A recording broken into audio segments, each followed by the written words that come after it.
300 years ago, heaven's will appeared, many secret realms and dungeons descended onto the earth. And following the appearance of many powerful monsters, mankind was on the verge of extinction. But, after the initial crisis, the awakened appeared. The job changers possessed might powers, which aided them in defeating those monsters and saving the world from its near destruction. In order to fight against the monsters, they continued to explore the secret realms to obtain wealth and materials. Nations began to work hard cultivating these job changers, with everyone being able to awaken at the age of 18, as we see a blue crystal along with a large crown with a bunch of people awakening into different classes such as swordsman, crafter, and even someone who haven't even awakened with no class. And as the awakened are usually divided into 3 categories, according to their class, which are combat, support and creation. The combat category is the most practical one, and the one most dream of, while in the creation one, are the one who cannot fight, and are considered the weakest, also disliked by all, as we see 2 people, one who is excited for being awakened as a swordsman and other crying for awakening as a healer. Suddenly all of their eyes turn onto one student who stands at the top, Jiang Chen, as everyone wonders if he is awakening in a divine class, which is rarest rank and can hardly be seen in 100 years. And whenever someone with that class appears, a phenomenon that can shake the whole heaven and earth also occurs. As Jiang says, looks like the awakening was a success, as one of the teacher comes from behind him and praises him for awakening as a divine ranked class and for being the pillar of their school, and asking what class did he awaken in. He answers him that he hadn't awakened in combat class, which shocks his teacher. And that instead he has awakened in the creation class of a divine rank, spiritual master, and that his talent is to help with the growth of plantation and small creatures. The teacher gets disappointed from it and says that the creation class is useless, even if it's a divine rank skill, and the guy with him tells the teacher to not be disappointed with it, as spiritual master is quite popular in research fields, not to mention a divine rank one, and although he won't be able to give him the recommendation he promised, another teacher might be able to give him one for the research field. And Jiang thanks him and says he will consider it. Jiang starts to leave, saying that he has another matter to tend to, so he will be leaving if there is nothing else, as all the students starts to make fun of him, that he turned out to be merely a creation class instead of a combat one, and that he will be useless now even if he ranks first in all subjects. As he walks past, he overhears people talking about how Jiang Chen, who has been thriving as a top student since joining the school, will eventually struggle to maintain his high status. They mention that despite his hard work, he remains a creation class student. Additionally, they excitedly note that Lin, the school's beauty who has always ranked second, has recently awakened a secret combat class. Chen smirks, reflecting that despite brother Jiang and Chang's harshness, awakening as a creation class has dramatically changed things. He concludes that, in this life, only strength truly matters. As he opens up a window and says, "What is wrong with the creation class? It clearly matches my system perfectly." He starts explaining his backstory. "My name is Jiang Chen, I got reincarnated after my death, and came to this world of awakened. After the end of the Dark Era, the world was full of dungeons and monsters. That is to say, from that day forward, the world started to respect the strong. I was reborn as an orphan, and in order to survive in this world, I tried my hardest before I reached 18. I didn't expect to wake up to this system a month ago. The insect race, which inflicted heavy damage to mankind during the Dark Era, they are an extremely powerful race. I heard that the last time a natural calamity struck, 9 out of the 12 kings of the human race were sacrificed to seal it away. In this world, strength is everything, and as long as it can be used, the might of the insect race is strong," and he says the word. "Open the system." Suddenly he arrives at an completely empty space, and thinks, well, it looks like this is my ocean of consciousness. Then this would be my talent. I didn't expect it to be a tree. Suddenly Chen receives several system notifications. Class talent, evolution of all things, requires a sacrifice, usable once every 10 hours, and only once per target. Fruit of all things, allows sacrifice to accelerate a fruit's growth, potentially producing a special fruit. Increased growth, boosts the growth of living beings by 10%, with an 8-hour cooldown. Seeing the notifications, Chen thinks his system is excellent for analyzing his talents. While he might lack direct combat abilities, he realizes that each of these features could be utilized through his insect system. Another notification informs him that testing has completed, and if he wants to summon the mother insect, to which he says, to summon. And just like that, a huge amount of purple aura comes forth, which Chen notices to be really powerful. A system notification pops up informing that the summon was successful, and that he has successfully summoned the natural calamity rank mother insect, 9 miasma wing. Looking at it, he wonders why the size of it is so big. As the insect starts to speak, Master, Little 9 likes the master, Little 9 is hungry, and wants to eat bad monsters. A notification informs Chen that the current growth rate has increased by 10%, and that the first upgrade for this target doesn't require any sacrifices. Seeing this, Chen quickly begins upgrading the insect. A huge green aura envelops the monster, and Chen thinks, it seems that monster insect requires devouring to upgrade. That will be a difficult creature. As Chen observes the insect, he is struck by its powerful aura, which even starts to push him back. From this energy, he begins to see a set of glowing purple eyes. Suddenly, the insect mother materializes as a young girl with fangs and sharp threads protruding from her back, radiating a strong purple aura. As she stands before Chen, a notification details her new abilities, Feed, which shares 10 times the experience of the master, Poison Mist, allowing her to transform into poisonous mist that corrodes everything, and United, which boosts all of the master's attributes by 20%. And suddenly she jumps and clings on to Chen, saying, that Little 9 has evolved. Chen starts to blush and says, this is an unexpected form, and he pats her on her head, as she says, Little 9 wants to devour blood and flesh. Chen smiles, thinking that the spiritual master talent accelerates the mother insect's growth, which in turn speeds up his own upgrades. With the ability to boost all his attributes by 20%, he concludes that his class is a perfect match for his system and questions the need for a combat class. And he says, it seems that as long as I defeat monsters and devour them quickly enough, I will soon have an army of insects, but the system message just mentioned an abyss catastrophe of world calamity, and with the incomplete information I have, it's clear that this isn't something I can share with others. If anyone discovers this, it could lead to my end. In this case, I'll first use my identity as a creation class awakened and the skills of the mother insect's poison miasma as a cover to devour monsters and increase my strength. However, hiding isn't my style. I want to become strong enough to reveal my abilities to the world and show them off. Suddenly everything starts to shake as both him and mother insects notices the water trembling. As Little 9 says that she is sensing a threat, and we see Chen is slowly getting pulled out of his world of consciousness by this threat. As he opens his eyes, he sees a tall dude is standing right in front of him and staring directly at him. The guy asks him, student, the phenomenon that just occurred that could be seen in the whole city, was it you? And Chen thinks, this person is at least master level or above, why is he looking for me? As people around them starts to notice the guy's strong aura, and wonders what level of awakener is he, and one of them comment that he is here for Jiang Chen. Could there be some kind of conflict?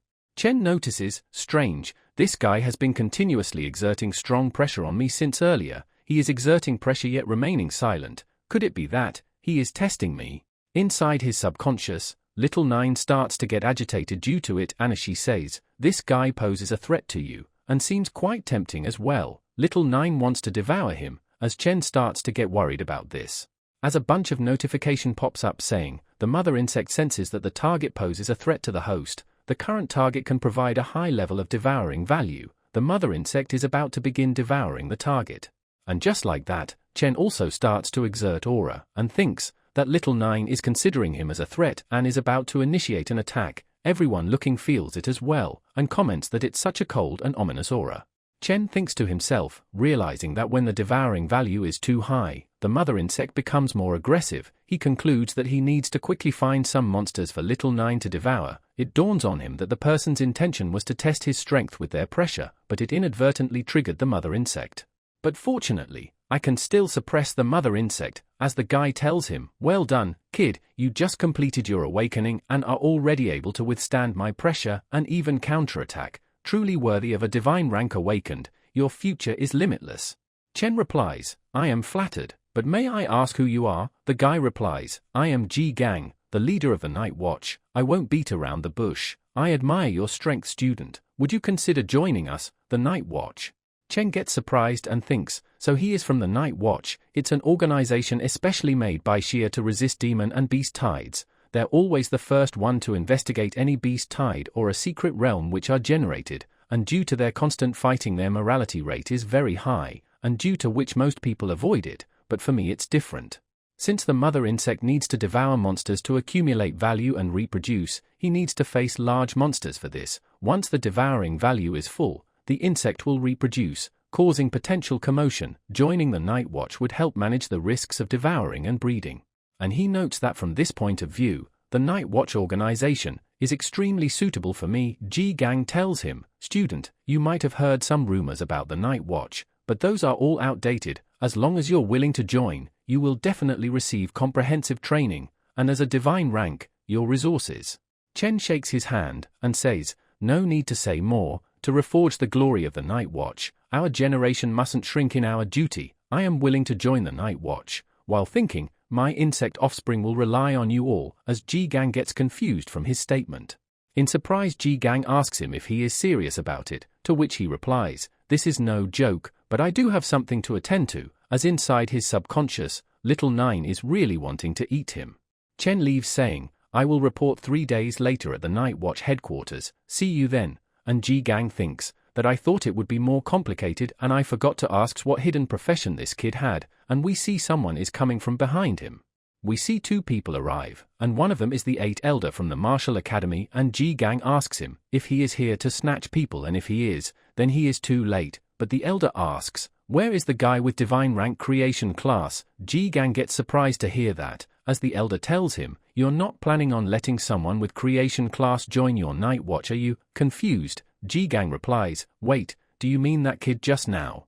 Now we switch scenes, as Chen's uncle, Wang, is surprised to hear that he has awakened as a divine class and that he was the one who caused the phenomenon in the city just now, and the girl with him is Xiaoxi, who tells Uncle Wang to lower his voice, otherwise someone will hear and might cause trouble. Uncle Wang laughs while remarking that his mouth is always running. Chen replies, "It's okay, it's not anything shameful," and his uncle tells him, "That is right, even if you cannot fight. I heard that many companies who cultivate spiritual plans requires people with creation class. If your parents were around, they would have been really proud of you," and Chen thanks him for all of his support that he provided over the years. Uncle Wang tells him that he has came on right time today since they were just about to enter a beginner-level secret realm, and it would be great if he can join them and level up together, and Chen takes them up for that offer. Now we see them entering the secret realm, as Chen wonders if it's the interior of this secret realm. As some notification starts to pop up, that matching has been completed, Secret Realm, Temple of the Undead is now open, and that a secret realm guarantees 100% rate of items and equipment, and the XP will be calculated after exiting the realm, and forfeiting midways will result in loss of all the XP and equipment. Seeing such monsters, Uncle Wang gets nervous, as he wonders why did the secret realm match them with a dungeon of this rank. Xiaoxi comments that it must be due to having Chen with them since he awakened as a divine class, so in order to balance it out, the secret realm matched them with a higher level monsters. As one of the other girl tries to suggest to leave, but Uncle Wang replies, "It's not a problem, it's not every day that they come across secret realms of this rank, and maybe they will get lucky since Chen is with them and they might even get some great loot out of it." As the monsters get ready to attack, Uncle Wang advances, telling Chen to stay back since these monsters are dangerous and that they will get to the core of this dungeon first. He orders Xiaoxi to buff him, which she does so. As Chen watches them fight from behind, he thinks, do they always fight these monsters just to survive? No wonder they always come back covered in wounds. And even Xiaoxi, who has always supported me, I heard that she was forced to become an adventurer in order to cure her brother's eyes. I need to get stronger quickly so I can repay them back properly. And just then, Little Nine hovers from his back and says that there are so many monsters and blood here, and she really wants to devour all of them, and as such, Chen decides to try on her abilities. Chen uses the ability, Poison Barrier, Level 1, Corrosion ability, and uses them on the corpse of the monster, which Little Nine absorbs, and Chen thinks the monster corpses were corroded the moment they made contact. This ability is so powerful, but notices that since the level of monster was low, the growth rate was also slow. As he watches Uncle Wang fight, he remarks that their party has been teaming up for years, and as such they were able to advance to the depths of the dungeon quickly, and since the Poison Mist is an AoE ability that he cannot control precisely yet, he won't be able to use it, hence for now he will just follow behind, and deal with corpses and wait for a little while. Suddenly Little Nine informs Chen that she is sensing something, some fresh blood that is. We see it's a monster called Shadow Lurker. Chen notes that it lurks in the shadows to hunt down weak stragglers, and since the name is in red, is it perhaps due to it being higher level than me? However, if it comes to attributes, it's quite inferior to me. Due to my united skill, I should use them to test out my skills, and such he orders little Nine to transform into poisonous mist and follow him. Chen is immediately able to close the gap between them and just simply tags them both with his hands, applying the corrosion skill. As they both get inflicted with the skill, Chen signals by crushing the poisonous mist in his hands. And just like that, they all get wiped out in an instant, while Chen thinks that these monsters are no match for him, and doing this way also progresses the devouring skill faster, as little Nine informs that more blood food has appeared. Chen thinks that there are a lot of hidden monsters here, and gets worried about Uncle Wang and others, and decides to finish it quickly and orders little Nine to do it. And as such, little Nine comes out, saying, of course, they all are little Nine's prey, leave it to me, master. Now we see Uncle Wang and Xiaoxi is surrounded by monsters. As Wang thinks that the number of monsters here are unexpected, and he orders Xiaoxi to go meet up with Chen with the others, and he will take care of things here. Suddenly he gets attacked from his behind, which he notices too late. But Chen arrives and is able to save Uncle Wang, asking them if they are all right, as Uncle Wang gets surprised and asks isn't he a creation class. He replies that he has a hidden poison mist skill, and orders all of them to leave this place and he will handle things from here on. Uncle Wang is hesitant, saying even though it's a divine grade talent, it's still too dangerous, and Xiaoxi agrees with him. But he replies that he will be fine and not to worry, and a notification pops up informing the number of people at the end of Mystic Realm has been met, summoning the Mystic Realm boss. As Uncle Wang is hesitant, Xiaoxi tells him that they should trust Chen since he isn't a reckless person, and as such Uncle Wang throws his sword towards Chen, telling him to return it later. As he grabs hold of the sword, he tells Uncle Wang he will, and thinks that he can extend the range of skill using this. With the sword he is easily able to defeat all of the monsters using his skill, and thinks that he held the top position in skill when it came to the sword mastery. As he is fighting the monsters, we see someone arriving to attack him. As they land, Chen jumps up and dodges. The monster does a sweep attack, and Chen blocks it with his sword, but it breaks. As Chen is pushed back, he wonders if it's a dungeon boss, and that it's more powerful than he expected. Looking at the broken sword, he wonders how will he explain this to Uncle Wang, and we see the monster is the leader of the undead soldiers. The monster instantly disappears and appears right behind Chen. But Chen calls out little Nine, and she blocks his attack, asking if she can kill him, to which he replies, sure. She breaks his sword by crushing it and charges up her aura. As he tries to punch her, but little Nine dodges and sends him flying with her whips. As he is in the midair, little Nine uses her whips to completely cut him up. As looking at it, Chen thinks that she is so powerful, and that he didn't expect her to defeat the boss so easily, as a crystal spawn where they defeated the boss. The crystal starts to condense the surrounding mana.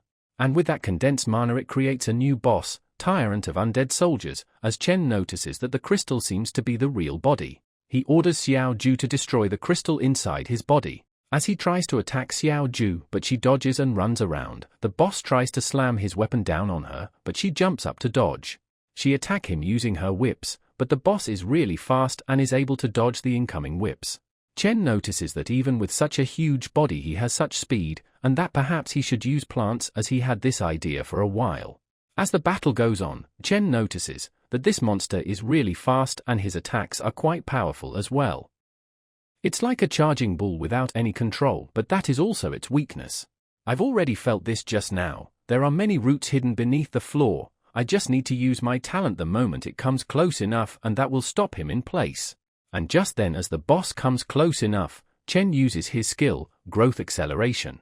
He binds the boss using the roots which were hidden beneath the floor, and tells little Nine that it's her turn now as she goes behind the boss and pierces him apart with her sharp fangs. As the boss gets defeated, Chen thinks, as long as he uses his skills properly, he can fight as well, and he quickly grabs the crystal that appeared and breaks it as well to end it all. He gets a series of notification that the secret realm has been completed and that his contribution has granted him S rank, and the rewards also have been handed out. He gets a dagger in reward, which he thinks to use as a compensation to compensate Uncle Wang, and notices that there are a lot of equipments, but they are all for combat class and not suitable for him. He checks in the rest of the equipments for their attribute, and picks out a hammer which turns out to be too heavy for him. Suddenly he feels the experience that is being granted to him that he got from clearing the secret realm. And due to that we see him able to lift the hammer properly now, as due to the mother insect's passive skill his level gets increased to 6, and the effect from his united skill is stronger as well, and notes that his physical ability also gets stronger along with his level. As little Nine tugs on Chen and asks, as a reward, can she eat all these monsters? Chen tells her, you cannot eat it, these are for Uncle Wang and the rest to exchange money with, eating them will give you a bad stomach as well. But she asks if she can eat the boss monster, to which Chen thinks he almost forgot about the remains of the boss, its devouring value is precious and cannot be missed. He tells her that it's all hers and thinks that isn't the boss too big for her to eat, but she might be able to use the poison mist to corrode and then eat, but it would take some time for that. But as little Nine starts to dig in, she transforms into her bigger form. As Chen thinks, so that was how she was gonna eat it, and he notes that the sound is going to be too loud, and that he is glad they are in the secret realm, as if they were in the city, they would have been discovered already. As the devouring value starts to quickly increase, due to it being a boss monster, as suddenly he hears some footsteps coming their way, and Chen realizes that it must be Uncle Wang and everyone else. He orders little Nine to quickly revert to her other form, and thinks the devouring value was really close to being filled. As Uncle Wang and everyone else comes, he gets surprised after seeing that he really cleared the secret realm all on his own, and Chen tells him about the sword and gives him the dagger to compensate. Uncle Wang replies that it's great since it's a rare item, and with this he won't pursue the matter of damaging his equipment and laughs. Xiao Shi says that the necklace he gave her is also rare item and seems really expensive, and the other girl is in shock on how can he defeat the boss by himself. To which Chen makes an excuse that his skills seem to work really well against that type of monster.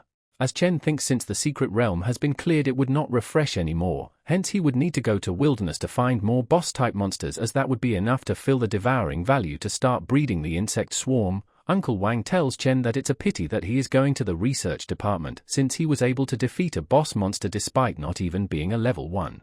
And he would have been able to climb to a much higher level if not for that, and asks him his plan for the future. Chen replies that he will be joining the night watch, which surprises Uncle Wang, and Chen adds that he is going there in 3 days, and before going he wanted to increase his level, so he will be going to the wilderness next, and Xiao Shi comments that the wilderness is really dangerous. But Chen replies to not worry about him, and instead of that they might as well worry about those monsters. Fast forward, we see a ruined city in sight and an announcement to get out is made for people wanting to go to the wilderness. As Chen gets out of the train, wearing a cloak and saying that there seems to be a lot of people here, Chen thinks, after awakening his appetite has increased, and something even more outrageous is that there is also a slight increase in his devouring value when he eats normal food, tasting which, little Nine says it's not tasty at all. He suddenly brings out a map out of his storage ring and says he will find something to eat for her, and that he didn't expected Uncle Wang to give him most of the equipment and even a map and a storage ring. After hearing that he is going to the wilderness, they all really helped him. Chen notes, according to Uncle Wang, the wilderness is influenced by the heavenly way and all the electronics devices are disturbed here. It's almost like an apocalyptic scenario, and the monsters here constantly changes their nest, due to which the map has a really short life, and without up-to-date information, one cannot expect to find monsters, let alone bosses. Firebird and thunder rhinoceros are the most common, and they are easy to detect when they move. It is said that his place marked with a question mark must be avoided. It's a very dangerous nest. According to Uncle Wang, this goblin dungeon is the most suitable for me. It has low level, enough monsters, and fewer people. Chen decides to do that one, since with the map he will be able to find it quickly, as suddenly he hears someone calling him out. It's some dude who tells him that he has been calling him out since a while but he isn't listening, and that he wants to ask him if he has seen a girl with golden hair around here. Chen replies he haven't and tells him to watch his mouth, and uses his corrosion skill on his hand, which surprises the guy. The guy wonders if it's poison and thinks, how could it be? The kid isn't even level 10 yet he can harm him who is a level 27 defense warrior. Chen tells him to hurry up and get a healer since his poison is difficult to treat, and along with it get his brain treated as well. As Chen is leaving, the guy tells him, did I ask you to go, kid? As he is pissed and says, how dare he lay hand against the Xiao family, and Chen confused wonders what Xiao family. The guy tries to punch Chen, but he dodges and jumps back. As he wonders what is the Xiao family, and what kind of family clan is that, but looking at his fighting stance he realizes something. Chen prepares to attack as well, telling Nine to not go easy on him, as the guy also notices the black aura around Chen and tells him, do you think I am scared? Suddenly someone else comes along and tells the guy whose name is Xing Tai that he was told to keep a low profile. It's another dude in a cloak who asks him, what is he doing instead of doing what he was told? The guy gets scared and his young master calls him useless trash and punches him, and tells him to not forget he is just the dog for the Xiao family and not qualified to use that name, which he simply agrees with. Seeing all this, Chen thinks, is that guy the master of Zheng Tai? I could not feel his presence at all. He is even more dangerous than Zheng Tai. Young master comes to Chen and apologizes and asks if he wants some sort of compensation for it, to which Chen replies, there is no need. Young master smiles and tells him that he is quite interesting and asks if he is heading towards the wilderness as well. He tells Chen to come with them if he is going there, but Chen leaves saying that he prefer to travel alone. But young master notices that Chen is of divine level in creation class, which he found interesting, and Zheng Tai says, I messed up the task you gave me, how about I keep going? And young master replies, Humph, how long will you take again? I found out that she had escaped from the city and is probably going to cross the wilderness to the nearest station. Young master leaves saying, to make sure she does not reaches the station alive, and orders him to call back all the retainers and follow him to the wilderness. Back to Chen as he thinks, humans have dominated this planet and built countless cities, but with the arrival of era of job transfers, secret realms, beast tides and dungeons, our homes have been invaded and this tremendous power is trying to reshape everything. Now only those who pursue power will return to these places to fight monsters, upgrade and seize wealth, and these places are what we call wilderness. As he arrives at some huge broken building, he feels like that he is lost. Chen thinks, Goblin's Nest should be in this direction, but it's almost late at night and I still haven't reached. There were many monsters scattered along the way as well, but now I don't see any. The devouring value they provide is too low, and I am unable to find any monster nest with boss. I might have to delay going to night watch, and I need to include the time to turn around as well.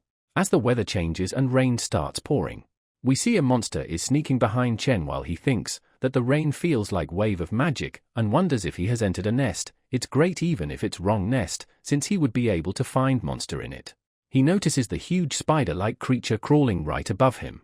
Little Nine asks if she should help, and Chen replies no need, since this opponent isn't high level, just has a large body. As the monster attacks him with one of his leg, Chen dodges all the strikes. He jumps right above him, preparing to attack, and punches him, which makes him fall down.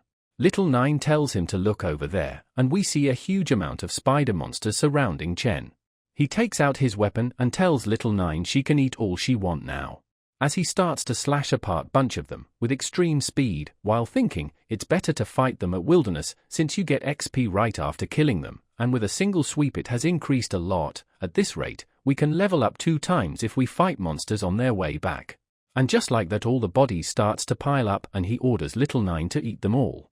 But Little Nine notices something more delicious and Chen replies that it should be the boss, and he orders her to find him.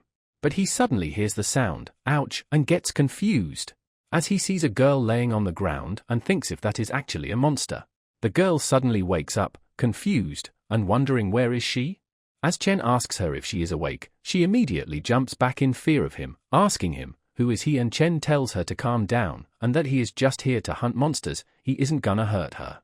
She replies that she remembers him, as he was the one who ambushed her just now. Chen apologizes and says he thought she was a monster. She blushes and calls Chen rude for saying that, as she checks her body for any damage or harm, while Chen looks at her and notes that she seems fine even after taking a full attack and wonders who is she. She uses her ring to check time and says that she wasted too much time here, and at this rate they will catch up with her. Chen wonders if she is being chased and asks her if something is wrong, and why she seems to be in such a hurry to leave. She smiles and makes an excuse that she isn't in good shape and there are monsters here so we'll get going, while telling Chen that he can continue hunting monsters, and tries to leave saying goodbye, while Chen thinks that she sucks at acting. Chen thinks if the monsters are chasing her, then he can go with her and collect more devouring value, but if it's other awakened then it would be dangerous since the wilderness is a lawless place and people kill and steal from each other, and thinks to go and ask her again. Little Nine informs Chen that a lot of things are heading his way, as Chen says, it should be monsters, it's great, but then he gets shocked seeing their numbers which are far more than he imagined them to be. As he thinks this was probably what she was running from, but he won't have to worry since it's not other awakeners. He gets ready to fight, and tells Little Nine to go into mist form. As the monster attacks him, but Chen slashes him apart easily. And he notes that these monsters seems quicker than before and one even sneak attacks him, which again surprises him. But he is still able to take care of them relatively easily and realizes something is off. And he even notes that they seems to be taking turns while attacking, and realizes that the boss behind them is controlling them and making them attack in formation. As he thinks, thousands of monsters with same mind, no wonder no one is here, and he sets his eyes on the boss as the first target now. Just as he thinks it's going to be difficult, Little Nine comes out and says that she can understand them and they seems to be challenging the master, which surprises Chen. She gets pissed and lets out a roar, shouting arrogant things, which makes all the monsters scramble away. Chen thinks the monsters are mess, perhaps it's due to them being insects as well, as Little Nine informs him that she has cut off the connection between them, and Chen thinks that he didn't knew he could use this skill this way as well, and it makes things easier. Both Little Nine and Chen gets ready to directly kill the boss now. He tells Little Nine to stick close, and he rushes towards the boss, obliterating all the monsters in his path while saying that these monsters are weaklings without the boss controlling them. He reaches the boss and jumps right above him, and thinks that they only have one target, which is him who gives the most devouring value. As he strikes down the boss in a single blow, while declaring that it's finally time to create his insect swarm. As the boss dies, Chen thinks that as long as his level increases, his power will keep growing, and that even now his individual combat power matches that of a 25th level combat type awakener. As he looks over to the remaining insect groups who starts to retreat, as Chen notes that they sense there is no point in fighting anymore. He decides to not chase them as completing his insect swarm comes first, as he orders Little Nine to devour the boss monster. Chen notes that elite-level monsters provide better devouring value and that it was a good idea to chase after them since it accelerated the growth of his swarm as well, as finally the devouring value gets maxed out. Little Nine informs that she can begin with reproduction now, and Chen orders her to start doing so. As the notification pops up that he has started the reproduction of insect swarm and that his growth acceleration skill is also being used to accelerate the growth, which surprises him as he didn't knew he could also use it for that. As the process finishes, he gets new skills, which are Insect Nest and Overlord, as he looks up in the sky in shock upon seeing his insect swarm. We see it's a huge number of insects flying in the sky, to which Chen remarks, is a grandiose sight. As Chen thinks it's a huge quantity, the first production alone reached 2,000 offsprings, and wonders how big the swarm would be for the third and fourth generation, as he touches them and says they are really bonded to him, and he has also seems to have gotten new skills, the ability to camouflage and self-destruct, which both seems quite useful. As Little Nine comes from behind and hugs him, Chen pats her on the head and notes that there aren't any big changes to Little Nine herself. Little Nine tells Chen that she wants to rest, as he gets confused, and she returns back to his subconsciousness. Chen smiles and notes the sign on his hand and thinks that this is the space where the swarm resides, which is great since they can be hidden easily and he won't have to worry about being discovered anymore. However, the max level seems to be a fixed level functional skill, and notes that Little Nine is already asleep, and it seems that she has to sleep even after consuming a large amount of insects. As Chen remembers that he got the Overlord skill as well, and decides to try it out. We see the insect swarm responds to it and Chen notes so that is how it works. He realizes it's the skill which controls the swarm and that it's so easy, as simple as moving his arms. And not only that, he can share his vision with the insects as well, as he sees through their eyes and notes so that's how it looks, and even finds a bunch of monsters hidden. As his swarm gets ready, Chen tells them that you guys seems quite excited as well. He tells them to come as he wants to try out the new skills. As he arrives, a huge explosion happens, while he walks from in between the monsters, radiating the corrosive aura. The monster starts to die automatically as they come in touch with his aura. Chen says, with this swarm, he hardly needs to take any action anymore. The poison's mist has expanded and it devours faster and wider, and with the shared vision skill as well, ordinary monsters won't be able to hide anymore, as he notes that he will be able to make another swarm soon. He opens up the system to check the amount of devouring value he requires to level up next, and gets shocked seeing it. Now we switch scenes, as a guy comes back to his hideout and his boss asks him what took him so long and what happened at the spider nest, and the guy replies that someone has cleared the area and there are no monsters left. His boss gets surprised hearing that, and the guy replies that it's for real, as the boss thinks that it's quite shocking and wonders if it's the work of Night Raid, but quickly dismisses the thought since it isn't their style, and then thinks it might be work of some powerful family or group, and now they have no choice but to rob some victim to get that bottle of spider venom that their employer wanted. Suddenly they all notices someone is coming, and we see it's Chen, who says he finally found other awakeners. He tells them not to worry as he is just here to trade for some food with them, as the boss smirks and thinks he was scared for no reason. It's just one person and tells Chen he will trade with him, but the food in wilderness is not cheap, so what is he planning to trade it with? Chen replies that he has valuable items with him. Hearing that, they all get excited and starts to draw their weapon to loot Chen. But Chen summons the insect swarm and tells them, "How is this? They are quite good, aren't they?" As they all get scared, and in shock realizes that he was the one who took care of all the monsters by himself. Chen tells them that he knew what they were going to do, and we see that Chen's level has increased to 17 as well. He tells them to take what they want and get lost since he is in bad mood, and they all run away. He uses his ability and orders the insect to guard the surrounding area.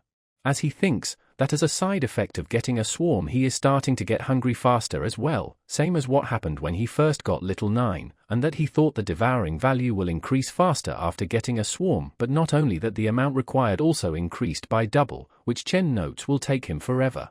And now the devouring value boss provide is also just a drop in bucket. Even if he clears all the nest available to public, it still might not be enough to start the next production. However, Animal Nest and Secret Realm that Nightwatch has isn't for public, so in order to use that he has to report to Nightwatch as quickly as possible. As he looks at his hand and notices that Little 9 is still asleep, and perhaps taking the swarm took quite a toll on her. Suddenly he notices something, and wonder why is that guy here, and that he smells a battle, along with a lot of people as well, as he wonders what is happening. Suddenly the girl from back then bumps into him, and breaks her spell as she notices it's that guy again, and Chen gets surprised as well. As she notices that he is the one who cleared the spider nest and begs Chen to not tell them that she was here, Chen thinks that he didn't even notice her until she got so close, and realizes that she must be the person that those people were chasing. But notices that it's too late to leave now. As we see that those people arrive, as the guy tells Chen that it's him again, and what a sight it is to be camping out alone, as the guy with young master asks Chen if he saw a girl run just now, and if he don't tell, they will kill him for real. But the young master tells him to hold, as he sits with Chen and tells him that he leveled up quickly for a creation type, and even though the day isn't over he is already level 16, and that he is getting even more interested in him, but right now he have something urgent to do.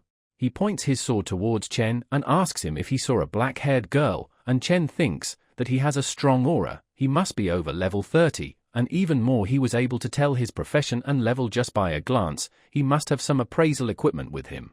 He points them away, and says that he saw someone walking there, although he isn't sure since he isn't a perception type. The guy gets up and tells him that he will believe him, but advises him to be more honest. He warns Chen while leaving that if he gets to know he is helping her, then Jin Empire's Xiao family will not let him be, as Chen realizes that they are a family from the Jin Empire.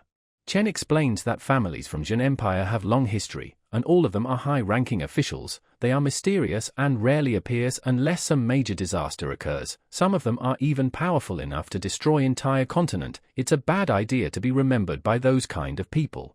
And he thinks that he cannot stay here, it's not safe, and the girl comes out as well, thinking that she is saved.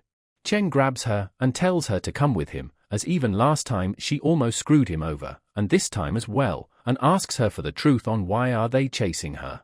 She explains that her family owns freight station. Those people were tempted for money and wanted to steal things they were escorting, so they killed everyone, but she escaped, and they are chasing her because they are afraid she will leak everything and spread rumors. She tells Chen that she will repay him in the future for helping her, and Chen tries to leave saying that he wouldn't want to get involved in her shit. But they suddenly feel something, and the girl says someone had casted a barrier spell. They've been detected. The guy tells them to come out now, and Chen thinks it's too late to leave now, and they won't believe him even if he says that he doesn't know her, and notices that there are quite a lot of people. As the young master tells Chen, he knew he was lying and orders his men to catch them both. The girl asks the young master that he took everything from her Luo family, why does he want to kill her as well? To which he replies, he doesn't need a reason, as Chen takes notes of her family name. The girl warns him that Luo family won't leave him alive if he kills her, and they all laugh as the young master says, so you guys think you are great just because you have money? You guys would have been wiped out 100 years ago if not for our family. In the eyes of Xiao family you are nothing but peasants, only livestocks, and even if they want to investigate, there would be nothing left to do so, as the young master uses a skill to trap them which the girl notices is the Xiao family's prisoner dragon formation. He orders them follow his words and leave no one alive. He stops them for a bit and tells them even though that girl must die, I am interested in that creation type awakener. He gives Chen an offer to join him and capture that girl to work with them. As the girl gets worried thinking he will also, but Chen laughs and says, you sure know how to make suggestions, and tells them to go to hell. I refuse, come at me, if you want to fight. As young master orders them to kill him, and they all starts to jump him, telling each other to not be careless with him. They get informed that he uses poison, so don't attack head on, but Chen starts using his plant skill this time instead. They all get trapped from the roots, as they get surprised thinking that poison wasn't the only thing he can use. Jingtai cuts the plants, but young master warns them that he is only using them to block vision. But Chen has already summoned the insect swarm, as they attack the trapped enemies. Jingtai gets shocked as his weapon breaks, and realizes that he can summon monsters as well, and they can spread poison as well. Chen says, caught you, but young master jumps off from Jingtai's shoulder, and prepares to attack. Chen realizes that he is faster than the poison mist and young master uses an attack called Kongning 9 Forms. First form, Xiao family's secret technique, chasing dragons. Young master says he already knew he was difficult to deal with, but he is only level 15 and quite slow, but he gets shocked upon seeing something. We see the girl using her barrier to protect Chen, as Chen notes that she is a defense type. Young master attacks again, but Chen immediately uses his insects to swarm him with it and Jingtai rushes to save him. As young master grabs hold of Jingtai and uses him as a shield to defend from attacks, as Chen remarks how nasty he is for using his own men to block the attack. As young master tells Jingtai that if he can take hit for him, then he didn't die in vain, and tells Chen that he is indeed strong, and he can't believe he is forcing him to use a dragon pill. Young master declares that this is the end and with his next attack he will be slicing his head off. We see a dragon forming behind the young master as Chen gets ready as well. He uses Kongning 9 Forms, second form, Dragon Subduing Slash, which sends a huge slash onto Chen in a form of a dragon. The girl gets her shield up to guard against the attack. She says that his strength has gone up since taking the pill, her shield won't hold out for much longer, as Chen thinks his attacks are lethal, and it's surprising that he still has that much power left. Seeing the cruel and extraordinary strength of his attack, Chen decides that he has to go all out to deal with this kind of guy, he cannot show any mercy. Seeing his strength, young master also gets surprised and the girl also wonders that if he is really a creation type. As he tells his huge insect swarm to go forth, and they all attack the young master. The young master again tries to attack saying, regardless of amount they are still insects, to which Chen replies, really? As all of the insects starts to heal, which shocks the young master as he wonders what the hell are they, while Chen looks on and says, let's see how long you last. The young master notices that the dragon chi he is emitting is being swallowed up. One of the insects finally gets through and bites his hand, and affects it with poison making it useless and unable to wield a sword. Realizing that he has no choice, he uses Life Jade Protector, while mocking Chen, saying, does he really think a few broken insect could take him down? As Chen notes that the treasure is quite powerful and uses his Overlord Devour skill on it, but the shield remains unaffected. Young master tells Chen, stop wasting your energy, this shield blocks all the external attacks, it's impossible to harm me now, it is really unexpected that you could push me to use this, you are indeed insane, but you have shown all your trump cards now. He gets close to Chen and again offers him to join the Xiao family, as this is something many people can only dream of, but Chen replies that he seems quite sheltered if he cannot even see his own situation clearly, to which young master replies to stop his bluffs.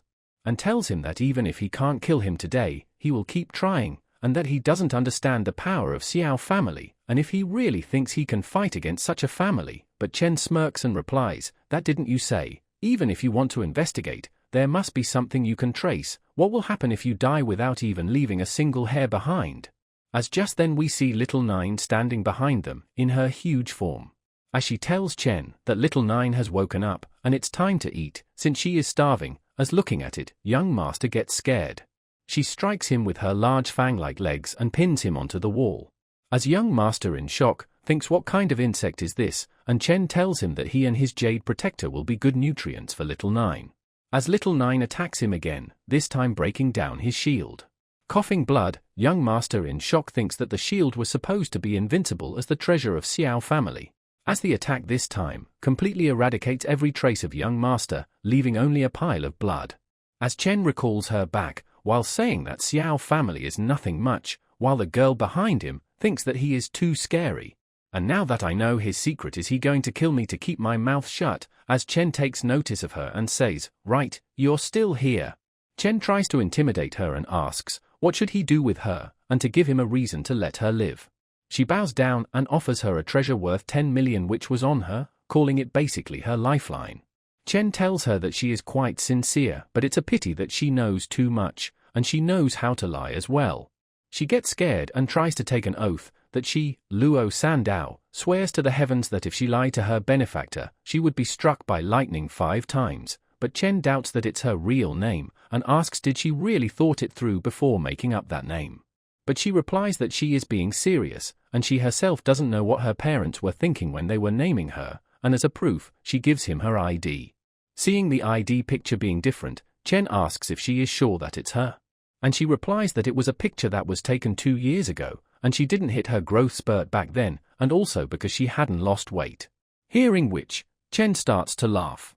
But once again tells her that it's still not enough guaranteed that she will keep that a secret, as only a dead man tells no tales. But suddenly, she pulls out some kind of scroll and tells Chen to not worry about it, and looking at which, Chen wonders what is it. She replies that it's a seal scroll. If the defaulter reveals the secret, they will immediately die, and she is very scared of death as well. Chen notes that he did not think there would be something like this here, and accepts her promise since she signed the seal scroll, and she thanks him for it. Chen asks her on how much does the scroll cost, and she replies it's about 10 million. Hearing which, he gets angry and says that it means the only valuable item in the storage ring was just used by her. She gets scared and tells him to not be angry, and offers that as long as he can bring her home, her parents will definitely treat him fairly. But Chen starts to leave, saying that he has to report to Night Watch tomorrow morning, as there has been too much delay already, and wishes her all the best. She tries to stop him by saying that sending her home is much closer than going to the Night Watch, and her home also has a teleportation station, and he won't be late due to that. Fast forward, and we see Chen arriving at Luo Sandao's, the Luo family mansion. Inside the mansion, we see a huge number of guards kneeling down in front of her mother, as she is very angry at them. The guards apologizes for Sandao's suffering, and tries to calm down her mother by saying that all deserve death for this. Her mother plans on killing the Xiao family, but her husband arrives and tells her to calm down, as the most important thing is that their daughter has returned safely, and the Xiao family is one of the great families from the Jin Empire. They are not someone they can afford to go against, and upon hearing her name from her parents' mouth, Chen finally believes that her name really is Luo Sandao. Her father goes towards Chen, and thanks him for saving their daughter, and gives him a black card. Her mom tells Chen that she has arranged a breakfast, so he should eat before leaving, as the teleportation will only take a few moments. Chen accepts the black card, and hesitates for the breakfast, but his stomach starts growling, and he gets embarrassed and accepts to eat a little. We see the empty food plates piled up, as Chen notes that the more insects he controls, the more his food intake increases.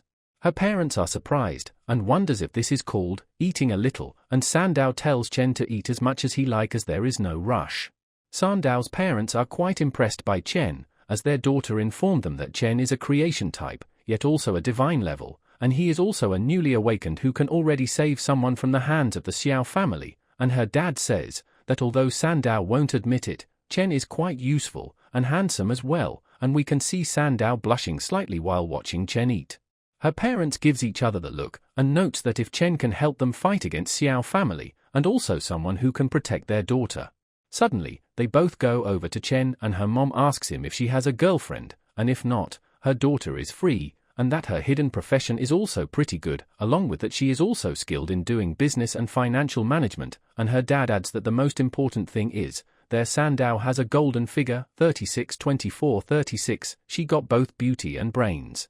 He gives Chen a thumbs up while saying that he is already thinking of the name of his grandchild. Hearing this all, Sandao freaks out and Chen is also shocked.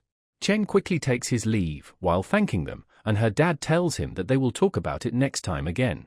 Both of them starts teasing Sandao, with her dad saying that his son-in-law has left, and as his wife, she should see him out, and her mom tells her to not worry, as the black card that her dad gave him also had a tracking device, so she can follow him wherever he goes, while Sandow is embarrassed and tells them to quit it already. Though she thinks that even though he is super strong and handsome, he is also quite scary, and starts to blush thinking about him. Now at Xiao family, Xiao Yuanshan is quite angry as he notes that Yuan Wu's life jade was shattered, and tells his men to do a thorough investigation, as they obliges and replies that they will send someone to investigate. Xiao Beihan tells his grandpa to calm down, as his cousin was in his 20s and only just got to level 30 in second transfer, making the loss of jade quite a waste, and calls it nothing regrettable, as he was just useless, not worth someone to get angry for. His grandpa replies that Yuan Wu's qualification was indeed mediocre, and far more inferior to his, but he was his grandson in the end. As such, the culprit must know who he messed with, and he also wants to know who in the territory of Daxia has the courage to go against him. Beihan tells him to not worry, as after he finishes up participating in Tianjiao camp, he will slaughter them, no matter who they are. Now switching scenes to Night Watch base office, as Chen arrives, Ji Gang is happy to see him. He tells Chen that they were waiting for him, and introduces him to rest of the team. First up is Yun Xieke, level 45 support. She used to be the youngest, but the spot was snatched by Chen. She is very shocked seeing how handsome Chen is, and says it's going to be her first time working with such a handsome person while blushing. Second is Duan Feng, level 49, shooter, does not say much and is quite proud. Third, Chu Bulang, level 49, armored warrior. He is small, but very resilient, and he is also very talkative, who is very excited upon meeting Chen, as he is a divine level, as he will get to boast about working with someone like him. Fourth, Tang Jin, level 61, fire mage. She is also the deputy commander and great at cooking. She greets Chen and tells him to follow her from now on, and he would get to eat great meals. Chen thanks everyone, while saying that a mere creation type like him is not much, while thinking that everyone is being too enthusiastic, as usually people are not generally favorable to a divine level creation type. But Ji Gang tells him there is nothing wrong with being a creation type, as a divine level is divine level. They are not looking down on him, especially since he chose them as it's going to be his home in the future. Meanwhile, Chen thinks that he just wanted to come to gather resource and hide his identity, but upon hearing all this, he starts to change his mind. Ji Gang tells him that it's time to get down to business, and they would like to sign him up for Tianjiao training camp in 3 days to get some resources, but there is a condition to be above level 20, and he doesn't know how many levels more will Chen require. Chen replies that he is already at level 17, and Ji Gang gets shocked upon hearing it. He then starts laughing hearing it, calling him a divine talent, and says it's not difficult to level up 3 more times, and he would sign him up later. Suddenly they all get on guard upon noticing something. Ji Gang asks him if he was dealing with any powerful people these past few days, as there is an unknown third transfer awakener who is using his divine sense to investigate his whereabouts. Hearing which, Chen wonders if it's the Xiao family. We then see Ji Gang telling Xiao Qi that they are leaving this to her, and she uses her ability and creates a soundproof barrier so they can talk easily. Ji Gang asks Chen if there is anything to say, he should tell them instead of keeping it to himself, and Chen reveals that he killed Xiao Yuan Wu yesterday, though he did not leave any traces behind, so he doesn't know how they found out. Both Ji Gang and Tang Jin get shocked upon hearing that, and they confirm if it was the grandson of Xiao Yuanshan, to which Chen replies, he thinks so, and he might have done something troublesome for them. Ji Gang tells him that it's well known that the Xiao family has committed many evil deeds. The younger generations have also committed a lot of crimes in recent years, but what he did is also considered doing harm to the people. Although the Xiao family is terrifying, he has heard Yuan Wu was the least promising and least favored, so Yuan Shan might not personally take any action. Tang Jin adds, they cannot sit idle either, as he must be sending someone else then. Seeing them, Chen thinks that as an orphan, although he had neighbors to support him since he was young, it's still the first time that he is feeling at home. Ji Gang then realizes something, that even if Yuan Wu was not talented, he should have passed the second transfer already. He then grabs Chen and asks on how did a level 17, first transfer, creation type like him killed a second transfer, level 30 in battle, and Chen tells him to calm down and says that he was helped by someone. Ji Gang asks, who? And Chen replies that it was Jiangnan Luo family, Luo Sandow. She has a hidden profession of the defense type. They are quite surprised knowing that, as they are the richest business family in Jiangnan, and their only daughter, Luo Sandow.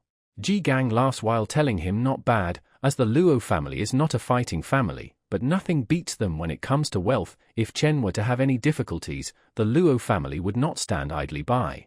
Once again, Ji Gang realizes something, that if Luo Sandao is a defense type, she should not have much attack power, which can only mean one thing. As such, Chen reveals that he has two professions, a hidden profession, poison type. Ji Gang is once again shocked and elated as he asks him, how many more surprises is he hiding, and shakes his hand, but Chen warns him that it's very poisonous. But he ignores his warning, while saying that his defense is quite high, and Tang Jin notices something and is shocked, as we see the poison start to affect Ji Gang. As such, Chen tells Ji Gang that his defense broke, but Ji Gang tells him to get lost, as it was only because he was not guarding against it. He then calls Xiao Qi to lend him a hand, who chuckles and agrees to do so. They all sit down and Xiao Qi starts healing Ji Gang, as Chen tells him that he did warn him that it was very poisonous, and Ji Gang replies that the more skills he have, the happier he would be. However, although he has good talent, when it comes to matters like the Xiao family, he should forget about registering for the Qianjiao camp. Although they can obtain many good resources, he believes that the Xiao family will also participate in it, and they cannot take risk like that for some resources. Chen asks him, what kind of resources would be there, and he replies that it's just beast essence, equipment, and so on, and if he can rank among the top, there will be rewards such as mysterious fruits and secret realm, scrolls, but he should forget about it. Upon hearing the rewards, Chen is shocked, as these resources are much better than hunting beasts on his own, and with this, he might be able to make another swarm again. Hence, Chen asks Uncle Ji to let him participate in it, as he is not afraid, and is confident that he can protect himself. Ji Gang replies that he will think about it. Now at Xiao family, by the West Lake, we see someone splitting it apart using their power. It's Beihan, as the guard standing behind him starts to compliment his combat prowess and ability, but he tells them to stop talking nonsense, and asks them if they found out what they were told to investigate. They inform him that they learned that young Master Yuan Wu had some business with a woman named Luo Sandao. In addition, Luo Sandao once traveled with a person named Jiang Chen. Beihan remembers that the girl from Luo family does not have any combat power, and wonders who is Jiang Chen. The guard replies that Jiang Chen was just awakened as a divine-level creation type, and went on to night watch. It was also found that he and Luo Sandao had signed up for the Qianjiao camp, but for now, these two people are only suspects, and there is no conclusive evidence yet. Beihan smirks and says that suspicion is good enough, and a divine-level creation type is also interesting, and since they signed up for the Qianjiao camp, there is no need for him to make a special trip to kill them anymore.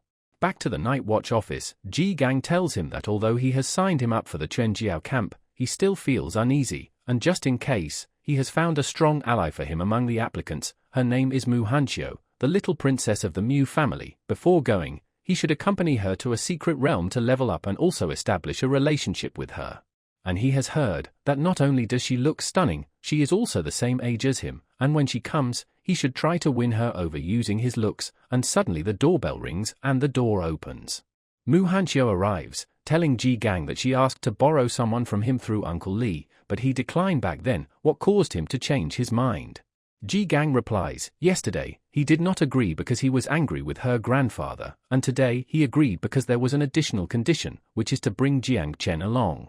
Hanqi, annoyed, replies that she is already giving him a level 30 secret realm scroll for free. Does he still have to negotiate terms? And Ji Gang replies, everyone takes what they need, and she also has called on him before when she was looking for someone with reliable combat experience since the secret realm restricts the entry below level 50. She comes over to Chen and asks him his combat power, and he replies, level 17, creation type. She is surprised to know that, and calls him useless for being a rookie at level 17, not to mention a garbage creation type as well. Ji Gang gets angry and tells her that she should also forget to call him when she enters any secret realm next time, and how can she talk like that to his Chen, as he is someone who is divine level and also has dual profession. Uncle Li tries to calm him down and tells him that Hanqi was recently dumped, hence she is not stable right now. She does not have anything against him, hearing which, she gets embarrassed. She tells Uncle Li to stop saying anything else, as she has accepted his conditions, while Chen is annoyed, thinking it's too much to take in. Fast forward to the secret realm, beautiful village, level 30. We see Duan Feng, who is going to be the one to lead the party, as he informs everyone to remember to immediately return to the teleportation stone if they find themselves accidentally get left alone and encounter any danger. Although the probability of secret realm mutation is relatively low, If anything still happens, everyone should return immediately here and exit the secret realm. Hanki tells Chen to not cry and drag them down as soon as they enter, hearing which, Chen thinks she is quite crazy. While going in, Chen thinks that even though it's a level 30 realm, he doesn't know why, but he is having a bad feeling about this. Chu Bulang notes that the village is quite nice looking, and wonders where are the monsters, and Duanfang replies that they are probably inside the houses, and they should search through them. Duanfang orders Chu Bulang to aggro and tank the monsters, and he would be the main damage dealer. Xiaoqi will support at the back with Chen. As they arrive at the village, Duanfang tells them to stop, as there is something strange about this stone plaque. Xiaoqi says that she can feel a revolting dark energy in this village. As such, she casts a cleansing spell buff on everyone first. Chen thinks that it's quite amazing, not only it clears his mind, but his agility and energy has increased as well. Suddenly the sky turns ominous and we see a black miasma gathering there.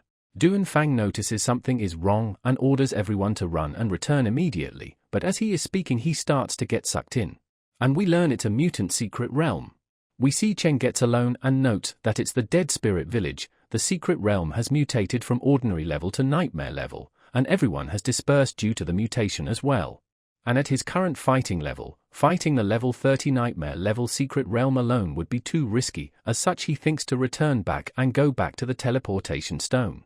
He kicks open a door, and inside he finds there is no way out, and only a bunch of coffins. He wonders if he is imagining things or the portrait is smiling at him.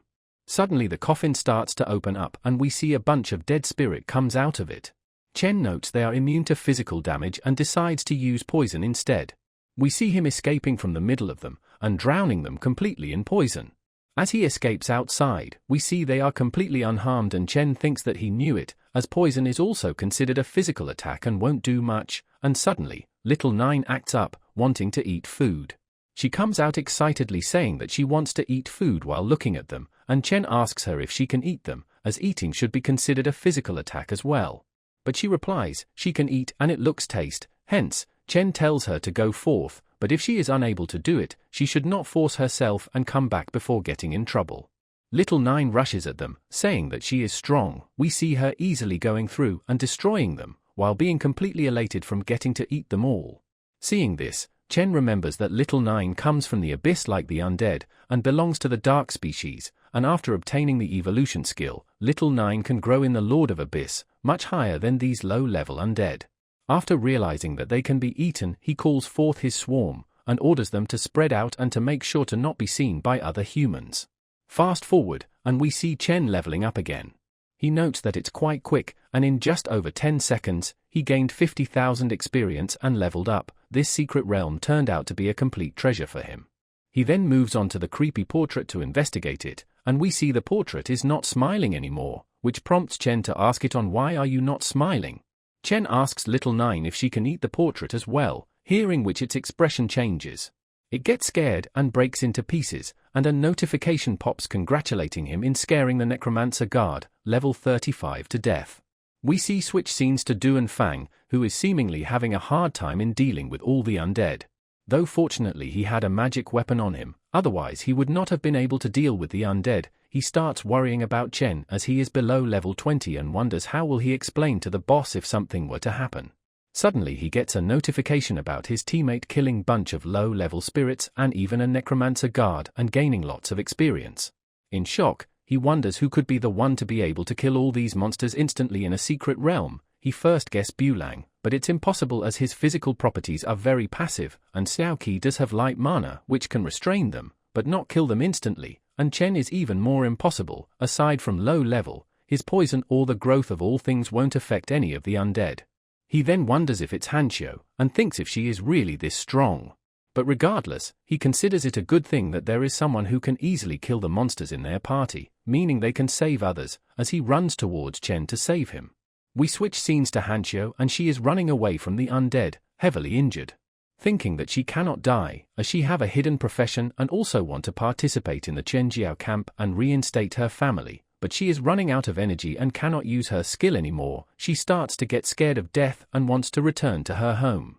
Suddenly, she notices something, and wonders what is this and sees the dead spirits running away. She wonders if it's due to the teammate who was easily able to kill all the undead just now. She notes that it's an incredibly powerful aura, and if she holds on, she would be saved. But while running, she suddenly trips and we see the spirits about to attack her, as she calls out for help, consumed with fear of death. But much to her shock, Chen arrives in front of her, as she wonders how is it possible. She tries to reach out to Chen, asking for help. Chen grabs her hand and throws her forward, telling her to run faster and not block his way. She falls on the ground, and gets up, trying to tell him something, but is left shocked upon seeing something. We see him easily taking care of all the dead spirits, making Hancho call it so cool. Seeing it, she wonders if it's really the power of creation type trash, but she remembers that he had dual professions, noting that this poison type is his true self. She starts blushing heavily, and notes that her heart is beating so fast, and thinks that it must be due to the poison. Fast forward to half an hour later, Bulang comments that the dead spirits are very annoying, and Duanfang agrees, but calls it quite strange that there weren't any more when he passed by that house, and Xiaoqi wonders if it was Hanxiu who cleared all the dead spirits, and wonders if she had some secret treasure because she is too strong. Duanfang hopes that Chen is okay and Xiaoqi notes some signs of battle ahead, and it also looks recent. As they arrive, she notes that these are pieces of dead spirits. Duanfang tells her to search around, since if anything happened to Cheng, none of them would be able to handle the consequences. As they are going around, they are shocked upon finding Hanxiu and Cheng sitting together surrounded by a bunch of dead spirit corpses. Bulang wonders if it's really Chen, and Xiaoqi says it is, but Duanfang tells them to hold it, because it's very strange, as how can Mu Hanxiu be like a servant, beating Chen's back, and assumes that those two people are likely to be the boss and has transformed to trick them. But as Chen and Hanxiu notice them, Chen tries to go over to them, telling Duanfang that the boss altar should be in the backyard, but they all get on guard first and Duanfang tells him to answer some of his questions first. But Hanxiu gets in front of Chen, telling Duanfang that he has to go through her first if he got anything to do with Chen. But Chen pushes her away, and tells Duanfang that he knows what they are thinking, but he is not a monster, but too charming, and if he doesn't believe it, Chen correctly says their boss name and that Aunt Tang is the best cook. Hearing this all, they all finally believes him and Xiaoqi immediately goes over to him in worry and asks if he is injured. Chen tells them both to act properly, and Hanxiu gets all submissive telling Chen to not be angry on her, as she will listen properly. Seeing this scene, both Duanfang and Bulang are left astonished, with Bulang being a little envious. Chen gets annoyed, and tells everyone that it's enough, and asks if they want to fight the boss or not, and they finally get themselves together. Chen kicks open the door to the boss's altar, and we see all of them entering. We see the boss is huge, and a level 45, dead spirit leader. Duanfang tells everyone to be careful, as he will get its attention and tells Hanxiu to protect Chen, and Xiaoqi to keep the buff constant and dodge the attacks, with Bulang dealing damage but keeping safety as his priority, and they cannot afford to make any mistake. They all quickly get on guard upon seeing the boss move, but much to all of their shock, the boss bows down in front of them. They all are shocked to see him begging, and Chen steps forward, saying that since everyone is injured, he would take care of this, and thinks that it's a good chance for Little Nine to eat. Little Nine comes out and eats the boss whole, and we see the notification of the boss getting defeated and Little Nine gaining experience and Chen also leveling up. They all get a notification about defeating the final boss and clearing the secret realm, and the rewards also starts getting calculated. They all are shocked upon seeing the boss defeated just like that, and Duanfang realizes that it was Chen who instantly defeated all the dead spirits. Chen replies that he was just lucky that his poison was effective against them. We then see all of them getting rewards and grades, as they note that the equipment reward for individual reward is already quite good, but the team reward is even better, and they have never gotten this much before. They all thanks Chen, as he basically carried them for the whole secret realm. Chen notes that as expected from a level 30 secret realm, the drop rate of good items is awesome, and these equipment are probably worth billions.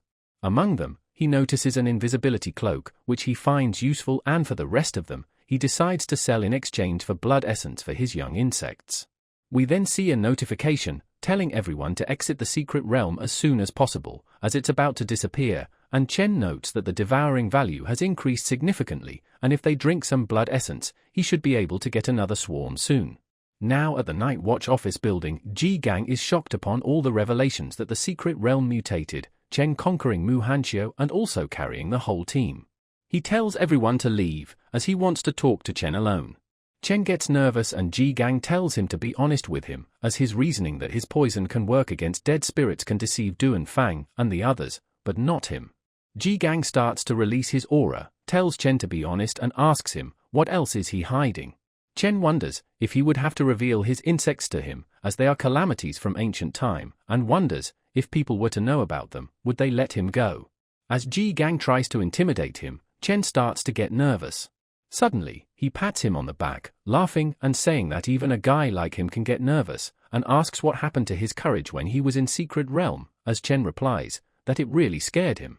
Ji Gang replies that it's not like he wanted to scare him, it's just if he does not want to say it right now, then he doesn't want to force him either. The more cards he has in his hands, the more happier he would be in the future, and the Night Watch will depend on him to create more glory. Chen tells him to rest assured, as he would at least give him a set of epic level equipment later on. Ji Gang laughs and replies that he get it, that he is not playing around with that, and Chen replies that he is serious about it. But suddenly, Ji Gang tells him that it's good that he has cards up his sleeves, but there are more things that he needs to explain, and pulls out some captured people from his ability, seeing which Chen is confused. Ji Gang explains that these guys are, at the very least, third transfer masters above level 60, there are even 2 level 90 or above fourth transfer great masters, and he cannot handle any of them, he is simply collecting corpses. Seeing them, Chen gets worried and asks if they were trying to kill him, and Ji Gang tells him to stop dreaming, and these people were going to kill MANHUA, but they were secretly taken care of by her guardian. He then questions, why did the assassins target her, and Ji Gang hands him over a scroll, telling him to take a look at it. We see it's a Daxia genius hunting list, and he notes that these are all the names that he has not heard before. In it, he is surprised to see the name of Xiao Beihan from the Xiao family, and Ji Gang tells him that these are all the name of top-tier geniuses in his generation, and Beihan is also one of them. They will also participate in the Chenjiao camp of the 8 major zones, and Xiao Beihan will be with him in Jianghan zone. 7th transfer Seal King, 8th transfer Zhen Empire, 9th transfer Wudi, the top 100 genius of Da Xia, with the lowest being descendants of the Seal Kings. And as a descendant of the 12 Seal Kings in Jiangnan, Hanxiu only ranks 77th, however, even so there were countless masters who tried to assassinate her, but they were all killed by her secret guards, indicating the strength of the people backing her. This is the strength of the Seal Kings. With this, he can imagine the strength of the Zhen Empire's Xiao family. Chen asks if he showed him this to warn him about attracting attention in the Chenjiao camp, and he replies that the greater his potential, the more danger he will encounter, so he should not expose his power recklessly unless absolutely necessary. As there are powerful forces behind other geniuses that protect them, and although he does have him, he does not consider himself a skilled, and so far he only had job transfer 3 times, and he is afraid that he won't be able to protect him well. Chen replies that he will remember everything he said, and thinks that not only Uncle Ji not blame him for hiding something from him, he is also trying to protect him with such care. Ji Gang then tells him that speaking of his performance in the Secret Realm, this if it were to spread, his ranking on the list would be higher than MANHUA. He then asks Chen to tell him honestly on what did he do to MANHUA, and the Secret Realm is full of dead spirits, making his taste really. But Chen quickly leaves saying that he needs to wash up and sleep, while Ji Gang tells him that he did not say anything bad. Fast forward at his apartment, Chen has acquired 33 third-rank blood essence, 14 fourth-rank blood essences, and after selling most of the equipment for these, he should be able to get his second swarm now. He pours them on his hands, while telling his insects it's time to eat, and feeds them the third-rank one first. He notes that this is equivalent to an above-level 63rd transfer master for humans. It takes hundreds of ferocious beasts to extract a bottle. He has invested a lot of money in this. Little Nine also comes out, saying that she really wants to eat as well, and Chen tells her to not eat now, as it's still early for her reproduction. Hearing which, she starts to cry and Chen gives up and feeds her one of the bottles as well. Next up he feeds them a 4th-rank blood essence, equivalent to an above-level 94th transfer Great Master. We then see the 9 miasma wings offspring's reproductions completes, and the amount is an astonishing 100,000. They all start to come out, as Chen quickly tries to recall them back as they are currently at his house. He orders them to go back to the insect nest and keep quiet, and to not come out unless they are told to. Looking around, he sees his house a bit damaged and says, "These insects are so terrifying and all they know is how to eat. How is he supposed to manage them?" Chen notes that he has 197 stars, noting that it's increasing quite fast and they are almost catching up with the average third transfer master. With everything set, it's time to wait for tomorrow's Tianjiao camp trip, and once he get to level 30, he would be able to complete his second transfer. And when that happens, he would be able to get a new mother insect. Back at the Night Watch office, Tang Xin is surprised hearing that Jie Gang is wanting his teacher, the Heavenly Blade King, to come forward. She asks if it's really necessary to stir up a crowd like this about Xiao Chen's matter, and he replies that it's just in case. He will definitely encounter that arrogant Xiao Beihan in the Jiangnan zone. What is more serious is that it's impossible to hide secrets in the Tianjiao camp. And there is something on Xiao Chen which makes him feel scared, and he is worried that his poison type is actually taboo. Tang Jin asks how is it possible, and tells him to not scare her like this. Ji Gang tells her that ever since the turbulence caused by the Devourer 600 years ago, and the birth of the forbidden occupation in Daxia, those discovered with it were all immediately killed. But she argues that if Xiao Chen really has a forbidden type, it would have been revealed when he first awakened, and tells Ji Gang that he is simply being too paranoid about it. Ji Gang replies that he hopes he is just being paranoid.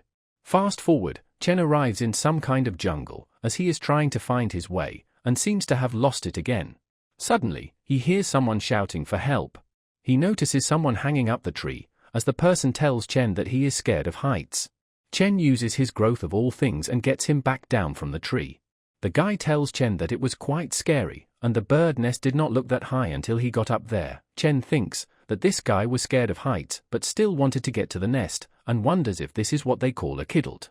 The old guy asks Chen that since he saved him, is there anything he can do for him, and Chen asks if he knows the way to get to the Tianjiao camp. The old guy tells him that he is going there as well, so he can follow him, and Chen thanks him for leading the way. While walking, Chen notices and asks, since he hasn't awakened as well, why doesn't he keep his sword in the inventory space? But the old guy replies that he is not an awakened, he simply trains in sword.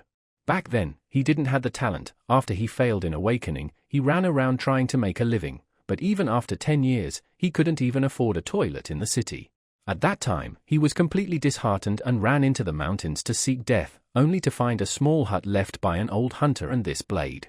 And then he decided to practice swordsmanship in the mountains every day. After training for 50 years, he suddenly had an epiphany, and asks Chen if it isn't mysterious. Chen awkwardly replies, it is, and the old man asks if he would like to learn from him, as he only knows one move and is about to show it to him. But seeing Chen's demeanor, he laughs it off and says that he got a bit ahead of himself, and he would wait until he wants to learn from him. Suddenly Chen notices something. And it's the Tianjiao camp, but as he looks besides him, he finds the old man gone, and wonders where did he went and calls him quite weird. We get the look of Tianjiao camp, and a huge line of people signing up for it. The instructor there tells everyone who wants to enter to queue up to report and get their identity wristband, and they must not remove the wristband unless they are eliminated. We see Chen receiving his card, and the instructor tells him to not lose it and get ready to enter the camp. We see Sandao and Hanxiu have also arrived, as Sandao refers to Chen as benefactor and Hanxiu calls him master. Seeing them both here, he is quite surprised and thinks that he can close an eye on benefactor, but why is he also a master now? Meanwhile they both know each other as well, as Hanxiu calls Sandao her ex-crush and Sandao calls Hanxiu, pervert mu Hanxiu. They start bickering with each other, with Sandao telling her to stop with ex-crush, and she has told her many times to not read those Yuri novels and to stop indulging in promiscuous relationship with her girlfriends. But Hanxiu replies that she is right, only now she is understanding how it feels to have her heart moved, and calls Sandao being nothing special. On the other hand, Little Nine is enjoying the show and Chen once again thinks that it's too much information again. Hanxiu clings to Chen and Sandao asks her why is she still stubbornly following her, and she replies, don't be so presumptuous, she is only being with her master, who is Jiang Chen. Hearing it, Sandao laughs at her, saying that she always told her that she is not a Yuri, but now it has come true, and Hanxiu gets embarrassed and replies that Chen really made her heart move. Sandao hugs her, and says that now they are good friends again, and Hanxiu tells her that she feels like they are both best friends and rivals in love now, so they can only consider each other enemies, and hearing this all Chen is annoyed at their girl talk. Suddenly, they notice an explosion and Chen wonders what is happening. Sandao replies that it seems like someone is fighting. One of the instructor comes forward in anger, saying that these guys haven't even entered the camp and are already fighting. Do they really wanna die? Chen behind notes that he is the patrol instructor and his strength should be at the level of a 3rd transfer grandmaster. But as soon as he joins the fight, he comes flying back from it and injured badly as well, as tells others to call the higher-ups, as those crazy people are here. Sandow, shocked, says that a 3rd transfer grandmaster was sent flying with a single hit, and wonders who is the person fighting. Hanxue replies that who else could it be, other than the top performers from the Jiangnan zone. We are first introduced to this short-haired woman, whose name is Tang Ying, an assassin type. She has extremely terrifying strength and she's the youngest gold medal assassin in Tianji Tower. It is also said that recently, in Sakura Empire, a 4th transfer grandmaster was assassinated. Next up, the one who is emitting a blood-red aura all over, he is Bai Feng, also known as the Little Killer God. He is disciple of the Commander-in-Chief of the East China Sea Defense Line, the most brilliant genius in the military region, but he seems to have some psychological problems and easily goes out of control.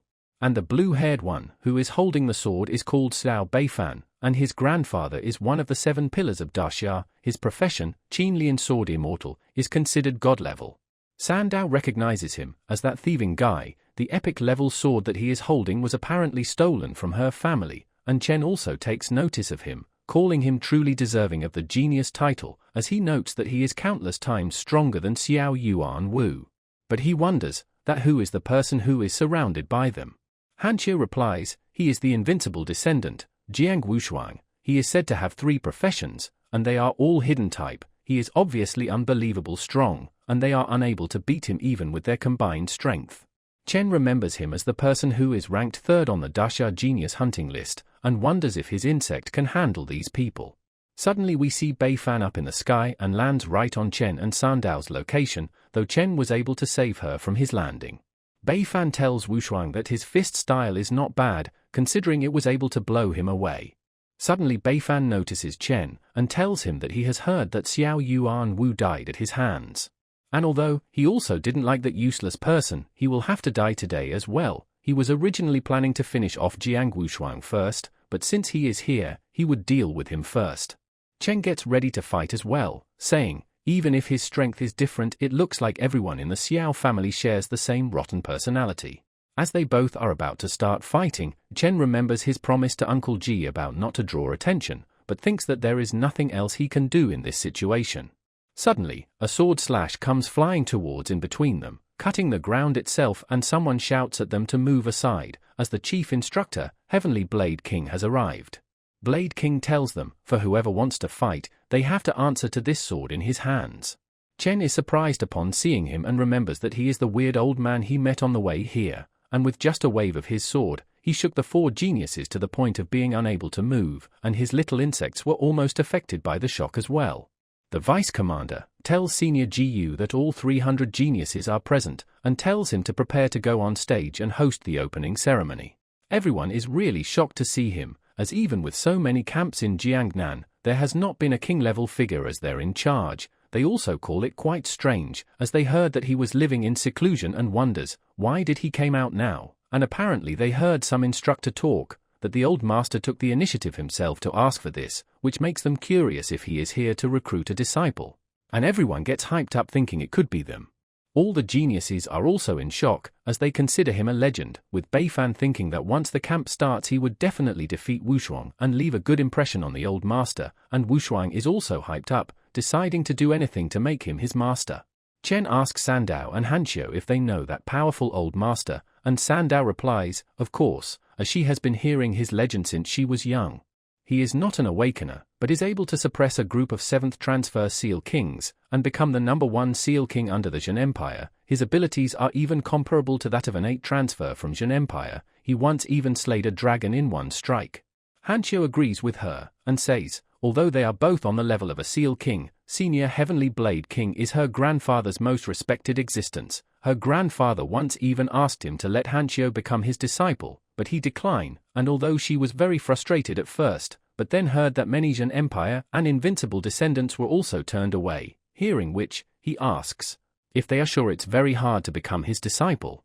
Hanxue replies that he must be joking, and as far as she knows, Jiang Wushuang and Beifan were both rejected by him before, and since he has seen how strong both of them are, it's unimaginable how hard it is to become his disciple, and Sandow agrees and adds that he might not know, but the old master has only ever accepted 2 disciples, and it was more than 20 years ago. Chen thinks back to when he met him, and wonders if the heavenly king that everyone talks about really is the weird old master who climbs trees to mess with birds. To him they don't feel like the same person. The old master gets on the stage and introduces himself as the chief instructor of this Chenjiao camp, Gu Kaitian. He tells everyone that, as they know, their Jiangnan zone's Chenjiao camp has been underperforming for the past few years because the fighting here is all for show. If they don't dare to give it their all here, then on a real battlefield with real dangers, they would just end up dead and with no burial. There are more and more monsters in this world, and they need many capable geniuses. Therefore, in order to better showcase and unleash the abilities of their geniuses and make a better selection, this year he has set a new rule for the Jiangnan zone's Chenjiao camp, the death quota. Vice instructor is shocked hearing that and tries to stop him, but Kaitian tells him that he has the final say here, and if anything happens, he would take the responsibility. Vice president gets nervous on hearing that, and thinks that the higher-ups did not mention this before, and there has not been one in the history of Chenjiao camps. There are many powerful geniuses down there. This would end up creating a lot of chaos. Gu Kaitian tells everyone that he would need 10 of them to die for him in every round of the test. If they want to withdraw, they can leave now. People are hesitant to leave, since if they do so, their family honor will be damaged, and Wushuang thinks that it's expected of the Blade God, and agrees that Jiangnan's own Chenjiao should have done this ages ago. Beifan looks at Chen and thinks that this rule is especially made for him, as when the camp starts, he can meet 2 of the old master's quota. And as for Chen, he also thinks that with this quota, even if the conflict escalates later, and he kills Xiao Beihan, Uncle Ji, and others won't have to worry too much.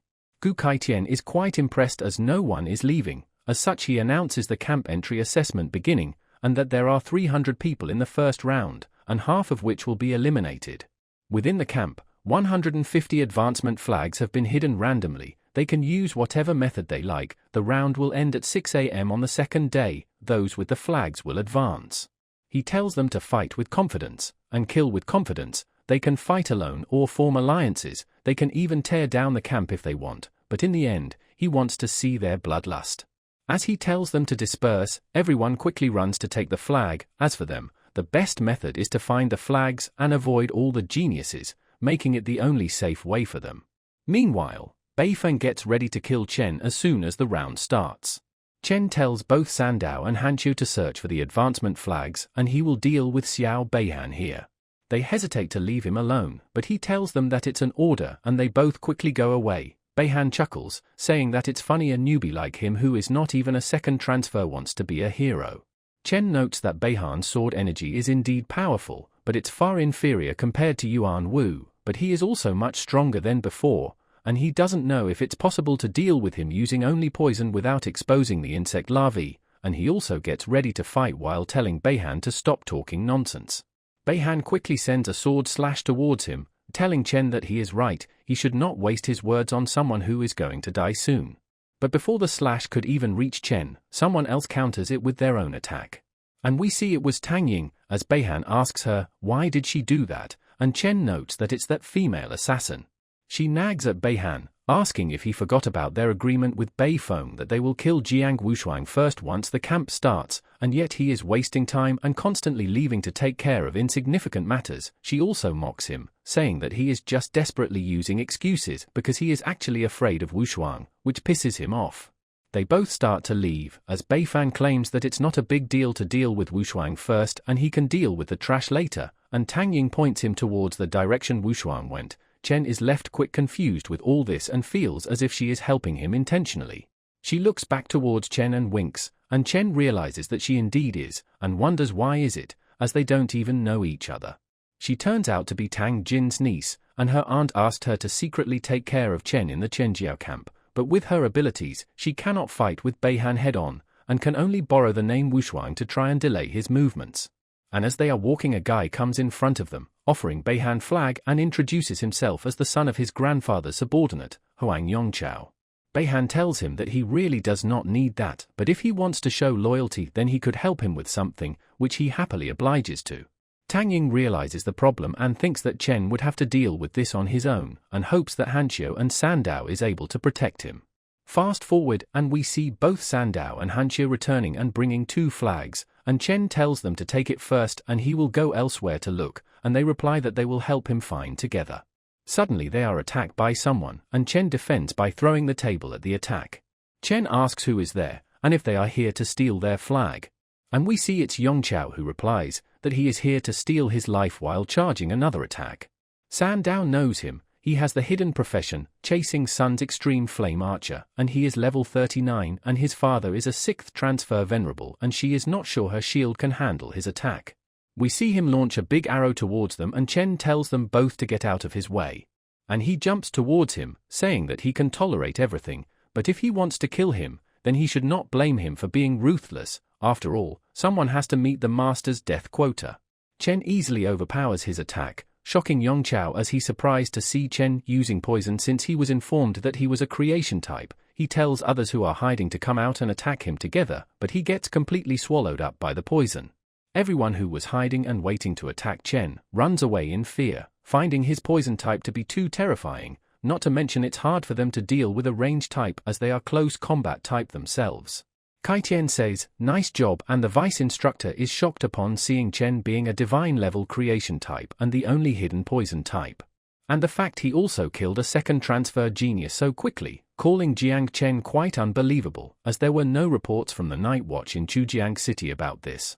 Kai Tian tells Guang to go and report it. Furthermore, he also tells him to call a few more space-type Great Masters. In an emergency, they need to be ready to teleport at any time. It is to prevent those brats from being too ruthless in their killings, and Guang immediately accepts his order. Guang quickly runs, thinking that he better leave before the old master changes his mind. Otherwise, if the geniuses truly start a massacre, the consequences would be unimaginable. But suddenly Kai Tian stops him. Guang gets scared and wonders if he is going to take back his words. But Kai Tian tells him to prepare 10 3rd-tier peak ferocious beasts and deploy them separately, and also attack the Qingyun flags on them. Guang accepts the order and calls it a brilliant move. As this way, those prodigies will first fight those monsters for the Qingyun flags, preventing them from harming ordinary people. Switching scenes, we see Wushuang has been surrounded by Beihan and others, and Wushuang tells them that as he already said, even if the 3 of them come at him, they still won't be able to kill him, and even if they win, would they really feel glorious about their victory?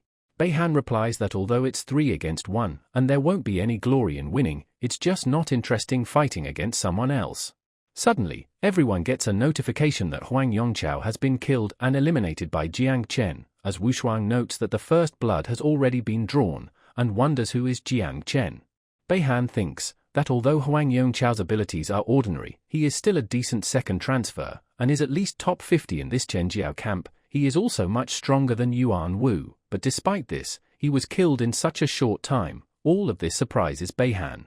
Tang Ying is also shocked, as this should not be possible, as her aunt told her that Chen is just a level 26 creation type, which makes her question, how could he kill a level 39 combat type so quickly, as even she won't be able to do it this fast. Bai Fang also takes notice that there is a hidden crouching tiger in this Chenjiao camp. Wushuang tells all of them that it looks like there is another expert here, and wouldn't they like to meet him? Suddenly, they get another announcement. 10 3rd-tier peak ferocious beasts have been deployed in various locations and all of them carry 3 Qingyun flags on their body. Those who possess the Qingyun flag will receive additional ranking weight, and top 10 in the rankings will receive rewards. First place will get 100 million, and every rank below will decrease by 10 million. Hearing which, all of them quickly disperse and Wushuang says, that looks like the Heavily Blade King gave them some new toys and decides to compete using the Qingyun flag as the measure. Hearing the announcement, Chen also thinks that the Chenjiao camp is quite generous for giving 100 million even though the camp just started, and if he gets the first place, in addition with the resources, he would be able to reproduce again very quickly. Suddenly one of the beasts comes towards Chen and his group. Chen notes that this is the 3rd-tier peak ferocious beast, and Hanqiu tells everyone to be careful as it's equivalent to a level 93rd transfer Grandmaster. Sandow notes and informs Chen that the beast still looks to be in a paralyzed state. They can take this chance, and Chen immediately rushes forward to attacking, saying that it's natural and tells them to stay back. But suddenly, a sword slash comes in between him and the beast. And it's Beihan, who tells Chen that he is really something. Not only did he kill Huang Yongchao instantly, he was also going to snatch away the Qingyun flag as well. He underestimated him in the past, but now he will kill him today. Chen also gets ready to fight him and tells him that if he wants to fight, he should stop talking nonsense. Beihan uses his dragon slash to disperse Chen's poison, and says that no wonder Chen was being arrogant, as he has a hidden poison type, and he heard that poison types are hard to deal with, but they are nothing in front of his sword.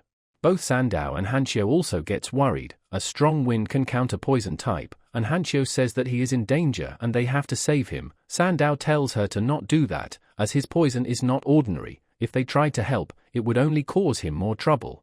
But Chen uses more of his power and creates a poison dragon to attack Beihan with. But Beihan notes that it's not dispersing, so he decides to surround it with his sword energy and consume all of his poison mist. But seeing it, Chen smirks, thinking that with his sword energy blocking all the vision, it makes it easier for him to devour it.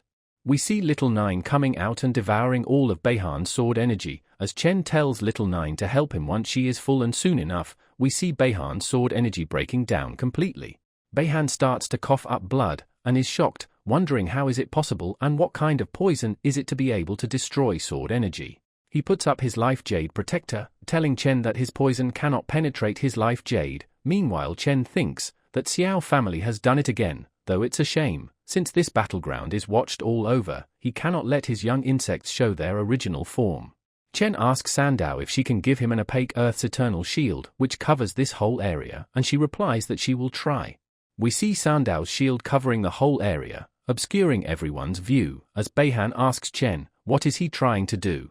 Chen starts to prepare his attack, and asks Beihan to guess how Yuan Wu died. Beihan tells Chen to not compare his life jade to the crappy life jade of that trash. Chen also tells him to not compare past him to the current him, and tells Little Nine to smash his life jade to bits. She rushes towards him while saying that she will smash it, but Beihan surrounds himself with the sword energy, and Chen is surprised to see it, as he didn't thought he would be that capable. Suddenly the beast also appears, and with this, Chen notes that he has no choice but to use his full power. He orders Poison Dragon Mist to corrode Beihan's sword energy and cover Little Nine, and orders his young insects to eat the ferocious beast. Beihan's sword energy gets corroded and he is left with no way to attack, and the beast is also getting attacked by Chen's insects. We see Little Nine continuously attacking Beihan's life jade, and Chen thinks that Xiao Zhenghua really treats his grandsons differently, as Beihan's life jade is indeed much more durable than Yuan Wu's. Though it does not matter how durable it is, it's only a matter of time before Little Nine smashes it into pieces. For example, it took 3 seconds in the past, and it would take 3 minutes at most now. Meanwhile, the vice instructor, who is watching the ongoing battle between Chen and Beihan, gets worried, as Beihan seems to be at a disadvantage just now and Chen has blocked the surveillance. He orders one of the space-type Grandmaster, Fang Chengyuan, to check his mental spirit, and if something is wrong, teleport him immediately, which he agrees to do so. Jiu Kaiqian, who is chilling behind them, asks them, what is this? Is the Zhenghua's grandson aren't allowed to be killed or hurt? But the vice instructor tells him that what if he really gets injured or dies, and is he really prepared to fight a war with Xiao Zhenghua, and does their Jiangnan Zone's commander Duan knows about this? And although he gave an order to prohibit any information within Chenjiao camp from leaking out, once the camp is over, the outside world will always know. Kaitian thinks that Xiao Beihan's abilities are considered to be the cream of the crop, and wonders if Jiang Chen could really kill him, and questions what is that brat trying to do with blocking their view. Fast forward, and we see Chen has taken down the beast, noting that it might be strong, but it's not match for his insects. Meanwhile, Beihan's life jade is breaking down, as he is in shock on how is it happening, and Chen also notes that it's not going to last much longer. Suddenly, someone transmits into his mind, telling him to not go overboard, as a space-type Grandmaster, Fang Chengyuan, is coming over. Hearing which, he realizes that a space-type instructor is actually sending him a warning, and he calls Little Nine back and tries to finish this fight as fast as possible, or he would be exposed. He orders one of the insect to explode and the rest to turn into poison mist. As such, we see a huge explosion is caused by it, and Sandow's barrier also breaks due to it. The explosion only leaves a hand behind and the sword as well. Chen notices it and wonders if only a limb is left or if he was saved by the space-type Grandmaster, and considers this arm as an interest for now and decides to pursue him later. He hands over the sword to Sandow, and she thanks him for it, and as they got 3 flags, Chen tells them to each have 1, but Sandao replies that she got her sword and that is enough for her, and Hanxia replies that she does not want it either and he can have them. All she wants is to see him defeat Wushuang and get the first place. Meanwhile, Vice Instructor is angry at Cheng Yuan for not doing his job properly and asks why did he not teleport Beihan in time. He replies that he didn't want to, as the poison mist was too vicious. He sent his mental image over and before he saw anything, it was already being corroded. Afterwards, he heard a loud explosion and he used all of his strength to teleport there, but it was already too late. The Vice Instructor asks, how is it possible? How can poison corrode his mental spirit? And tells him stop pushing the blame. Kai Tian arrives and tells Guang to get silent. He scolds him and asks if he knows why he is stuck at the peak of the 5th transfer. It is because he always curry favor with the powerful that he cannot pass the test of his own conscience. Earlier, when he mentioned Xingua and the consequences, he could not bother to respond. But now he tells him that when he takes a decision like that, he also dares to face the consequences. On the battlefield, even the 9th transfer would he could die. Someone like Xiao Beihan is insignificant. Guang replies that even if they put aside Xiao Xingua, what about Commander Duan's side? Kai Tian tells him to report this internally within the camp first, but keep the information strictly confidential from the outsiders. The camp entrance test will end tomorrow morning. Prevent any eliminated from leaving the camp, including Xiao Beihan. He will head over to the Jiangnan headquarters first. Meanwhile in the test, everyone is shocked on the announcement that Beihan was eliminated by Jiang Chen. Both Tang Ying and Bai Fang are also utterly shocked that he was actually able to defeat Beihan. And Wushuang, who is sitting on top of a monster, upon hearing that announcement, gets amused and finds it very interesting. We switch scenes and see Gu Kaitian arriving at the Jiangnan headquarters. There, Jiangnan's own commander-in-chief, Duan Xinghai, greets him and asks if he found some good seedlings, seeing as he barged in so urgently. He doesn't say anything and first erects a forbidden barrier around the whole area. Seeing how cautious he is, Duan notes that he must not be an ordinary seedling. Kaitian replies that since he is quite knowledgeable, he wanted to ask him something. And asks, poison, can it corrode the mental spirit? And Duan replies that it's possible in theory, but very difficult. But the mental spirit is a form of energy composed of one soul essence and combined with thoughts. To corrode it, the poison intensity must be immeasurable. Hearing this, Kaitian asks him if he has heard of anything happening like this before, and he replies, he have not, but he know a poison king who is at the 4th transfer peak, and he cannot do it. Suddenly, Duan realizes something and asks if there is an extremely terrifying poison-type genius right now in the Chenjiao Academy, and if he can really corrode the mental spirit, that would be a massive weapon. Kaitian replies that it's not possible to draw conclusion at the moment, and Duan replies, from the moment Kaitian came to the Chenjiao camp, he did not say a word out of respect, but is he still not going to him the truth now? As such, Kaitian asks him if he thinks there is any possibility for the poison to have its own consciousness. Duan laughs and asks Kaitian if he is a comedian, as how can poison be sentient, unless that's not poison at all, but just disguising itself as it. From that, Kaitian gets a hint and Duan remembers something. Duan once seemed to have come across a record in number 0 ruin. There is a type of catastrophic insect called the 9 miasma wings. It can turn itself into poison mist. The 9 miasma wings is born from the abyss. In a certain epoch, it once caused an apocalypse that destroyed the world. From that name, Kaitian recognizes it as the ancient calamity. Duan asks him if he is scared, and laughs saying that this kind of catastrophic insect has already gone extinct. It's impossible for them to exist today. Kaitian, after hearing everything, gets up and leaves while chuckling and saying, as expected of the commander-in-chief, he can explain everything naturally. He has been enlightened today. There is a lot of work, so he would be taking his leave first. Duan tries to stop him as he still has not told him about that seedling with potential, calling his lips really tight. On the way, Kaitian thinks, no wonder, and says, oh Jiang Chen, just one divine rank is enough to make him top the hunting list, and yet he still harbors a forbidden power, which would get him beheaded in Daxia, and Ji Gang, who always causes problems for his master, he really did give him a big headache. As we see Kaitian remembering Ji Gang asking him to take care of an unparalleled seedling that he have, who has not matured yet, and it would be even better if he could accept him as his disciple. Kaitian realizes that even though Ji Gang has asked him to take care of Chen, in reality he just wanted him to cover for him, and Kaitian decides to accept him as well, not caring if he has a forbidden power or not. As a blade can both slaughter and protect, good and evil alike reside in the same heart, and since he said that he is going to accept a disciple, he would protect Jiang Chen. But a calamity is not to be underestimated, and to prevent misunderstandings, he decides to let Hong Yao confirm it first. That would be safer. He tells Hong Yao to go to the number 0 ruin and investigate the 9 miasma wings, and tells him that it concerns his junior, so he should be extremely careful. As he arrives back in the camp, he asks Guang, "How is the entry test going?" And he replies that it's nearing its end. The ordinary geniuses are all fighting to get the advancement flags, while the top geniuses, 9 ferocious beasts, have already been released and only one is left. Lei Ziyi and Liu Jizhi had teamed up to kill one. Tang Ying and Bai Fang are working to kill the second one. Wu Shuang has instantly killed 3 at once, and he currently seems to be moving towards Chen's direction.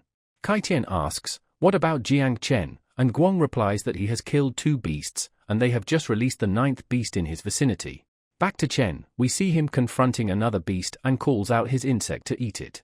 We see the little 9 leveling up upon eating it all. Suddenly, a huge fist attacks them and Sandao quickly puts up her barrier and Chen realizes from the punch that it's Wu Shuang. But it easily cracks and they both get blown away. Chen uses his poison and is able to block his attack, but is still pushed back by it. Wu Shuang is also surprised that Chen's poison was able to stop his attack and says that it's no wonder that geniuses call him the poison demon, Jiang Chen. Chen also says that as expected of the 3rd-ranking genius in Daxia, his punch is pretty powerful. Chen asks him if he is here to snatch away the ferocious beast away from him. But he chuckles and replies that the beast has been poisoned by him to the point that only shell is left, what is even left to steal. Chen asks, then what is here to do? Wu Shuang tells Chen to not get the wrong idea, he was just curious about him and wanted to meet him. Chen tells Wu Shuang that if he is going to face him, then he should be willing to bet his life on the line. And Wu Shuang replies, that's right, at the very least, you have to bet on your life. As such their battle commences as both of them release their attacks. We see Wu Shuang countering Chen's poison using his 1,000-foot cliff attack. Chen is surprised to see his attack getting countered like that and he is pushed back due to it.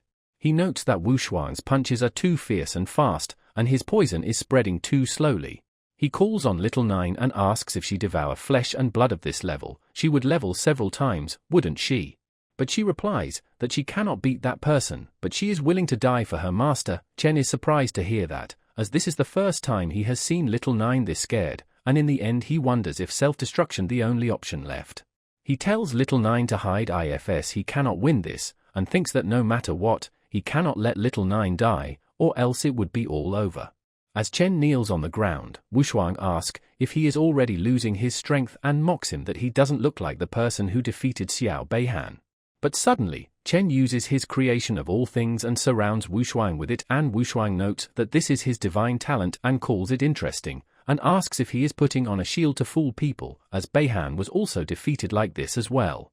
Guang again tells Kai Tian that Chen is once again blocking the surveillance, which annoys Kai Tian.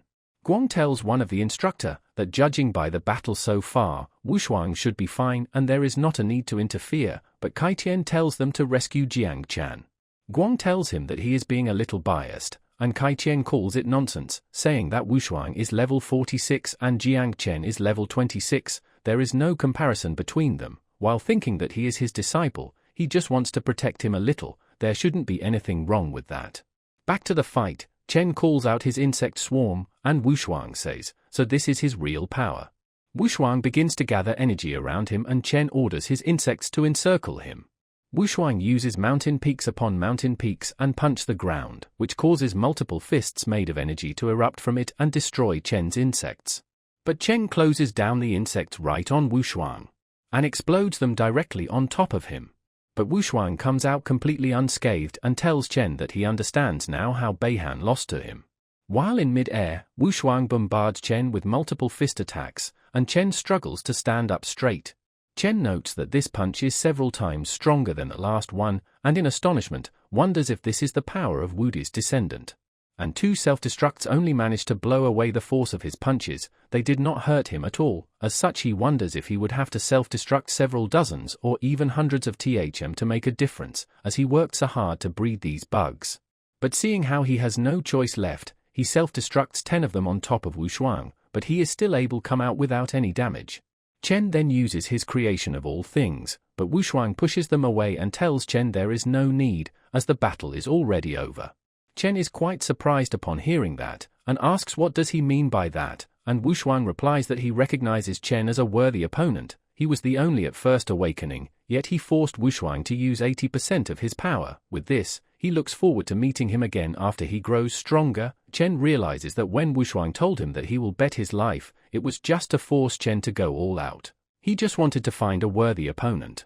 Wushuang starts to yawn and says that he is feeling sleepy again, and he would go take a nap and asks Chen to handle the last beast. Chen asks if he is giving him the first place.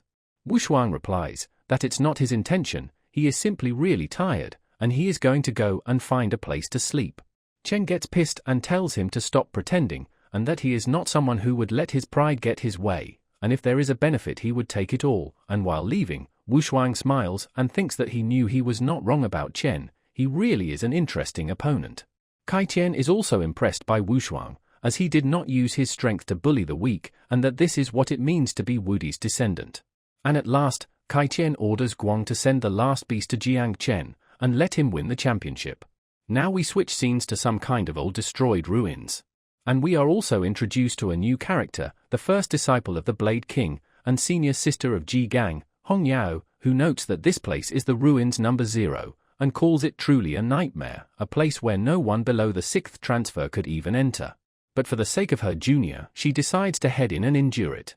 As soon as she enters, she is attacking by many dead spirits and she easily takes care of them. She notices a stone tablet giving an ominous aura and thinks that this must be it, and wonders, what kind of existence could it be, leaving behind an aura that's still this strong even after hundreds of years. As she gets close, she notes that it's a ruins information database. She quickly activates her divine sense, and notices that all this information here is about ancient rare insects. She then uses her full divine sense activation, quick scan, and finds what she was looking for. She quickly starts reading the information. The 9-winged miasma, an ancient cataclysmic creature, born in extremely yin lands of the 9 hells, it once caused the great calamity of the 4th century and is now extinct. Its entire body is black-purple, with 9 wings on its back. It carries a terrifying poison, capable of transforming into a purple miasma, and its poison can corrode everything in this world, even mental spirits and space.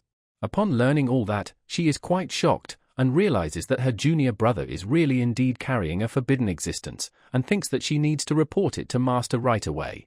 Back to the camp, we see Chen defeating the last beast, and thinks that devouring for ferocious beasts along with Huang Yongchao, the devour value has increased quite a bit, and once he gets the reward for being first in the entrance examination, he should be able to complete the 2nd transfer soon. Chen gives the rest of the flags to Sandao and Hanqiu, as the Qingyun flags are enough to get him the first place, and with each of them taking once, they can at least make it to top 10. They both get happy receiving that, and thanks Chen for it, with Hanqiu saying that they just totally won by lying low this time. Both Bai Fang and Tang Ying have also taken their beast down, though they are quite tired after that. Bai Fang thinks that with the entrance exam being finally over, Wushuang should be the one in first place. Suddenly, an announcement is made that the entrance exam is over, and those with promotion flags immediately gather at the square, and those eliminated leave the Qianjiao camp within 3 minutes or be killed. The announcement is repeated once more, and Chen wonders if all 10 ferocious beasts have been killed, if everyone have been promoted. Chen spreads his insects, telling them that even the leftovers are food, and orders them to find the remaining beasts and eat as much as they can, and avoid people as much as possible. We then switch scenes to Beihan, who has lost his hand and is quite furious, thinking that once he get out of here and return to Xiao family, he will make sure to have his grandfather deal with him. Kai Tian arrives and tells everyone who has been promoted to come with him to the Forbidden Zone trial. Everyone is quite shocked upon hearing that, as Forbidden Zone trial was not mentioned before, and the 8 Forbidden Zone of Huaxia, each one is a land of rare treasures, but they are also extremely dangerous. But one of them asks others, why are they afraid, as the Heavenly Blade himself is leading them, but wonders how are they going to get in, as he heard that it's hard to get in. Kai Tian draws his sword and thinks, according to Hong Yao's investigation, it turns out that Chen really is carrying the forbidden 9-winged miasma. He then unleashes his Heavenly Blade, and notices that it's almost dawn and people should be coming soon as well. He then throws his sword up in the air and we see it starts to create a huge crack around everyone. And we see a huge part of the ground has been carved out and is flying in the air, as Kai Tian thinks that he needs to prepare in advance and take advantage of the timing. He then uses blade flight and uses to get to Jiangnan Yunmeng Marsh Forbidden Zone. Everyone is shocked seeing him move the entire Quanjiao camp to Yunmeng Marsh, as they all start to wonder if this is the power of the first King Seal under the Great Xia dynasty. Chen asks Sandao and Hanxiu how much they know about the Yunmeng Marsh Forbidden Zone, and Sandao replies she doesn't know, and Hanxiu says she also doesn't, but has heard her grandfather mention it once.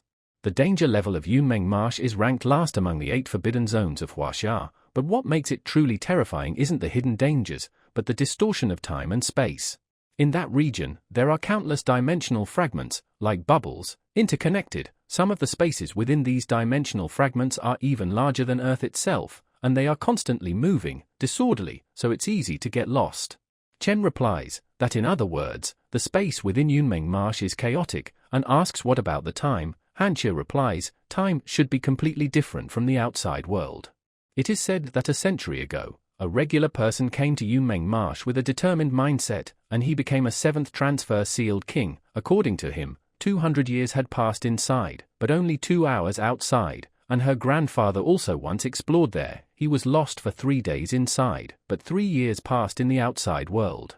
Hearing which, Chen asks that the opportunities and risk are random there, and Sandao tells him to not worry, since if Heavenly Blade King is leading everyone, he must have a safe route planned, and Chen replies that he hopes she's right. He also thinks that it sounds like Yunmeng Marsh is indeed a dangerous place, but also a place of great opportunity, though it feels to him that Heavenly Blade King is doing this for him.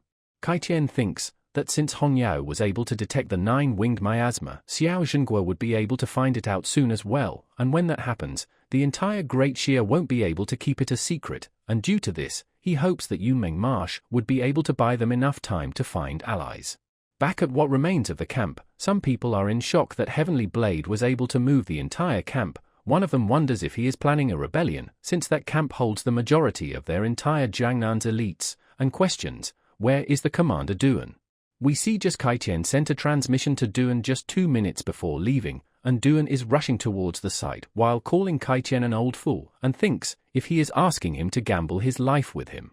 As he arrives there, thinking that Kaitian has left him to deal with all this mess, everyone starts to complain about him taking their kids to the Forbidden Zone, and it would be a big problem if anything happens to them.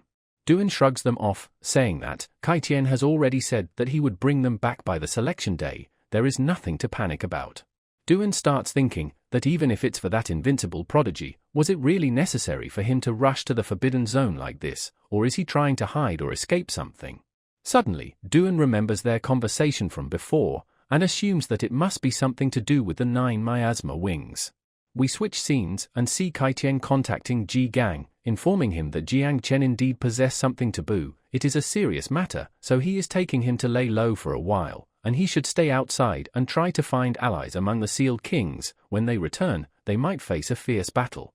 Ji Gang is quite nervous upon hearing that, as before, he killed the prodigy from the Huang family and cut the arm of Xiao Beihan, and on top of that, he is holding something taboo as well. This all makes him think that it's going to be a tough challenge. Tang Jin tries to calm him, saying that no challenge comes easy, but they would pull through all of them, and since he made up his mind to protect Chen no matter what, then they should focus on path ahead and stop worrying about the past. She has also spoken to her father, and he is willing to stand with them as well. And now they have the Heavenly Blade, Ji Gang's senior sister, Nian Hongyao, Tang Jin's father, and Commander Duan. With 4 sealed king powerhouses, they should be able to handle any storm that comes their way. Ji Gang stands up, saying that she is right, as his senior sister has already gone to meet Master. He would also go visit Mu family and the merchant Luo family, and even if he have to lie, he would fight for more allies for Jiang Chen. And if worse comes to worst, he would just use the same energy that he had when he stormed into the Xiao family and went all out. Seeing him all fired up like this after years, Tang Jin gets happy as well. Now back to the camp, Kaitian asks Hongyao, what does she think they should do after they return? She jokes around and replies that her junior brother's 9 miasma wings are so cool, she wishes to raise one herself as well.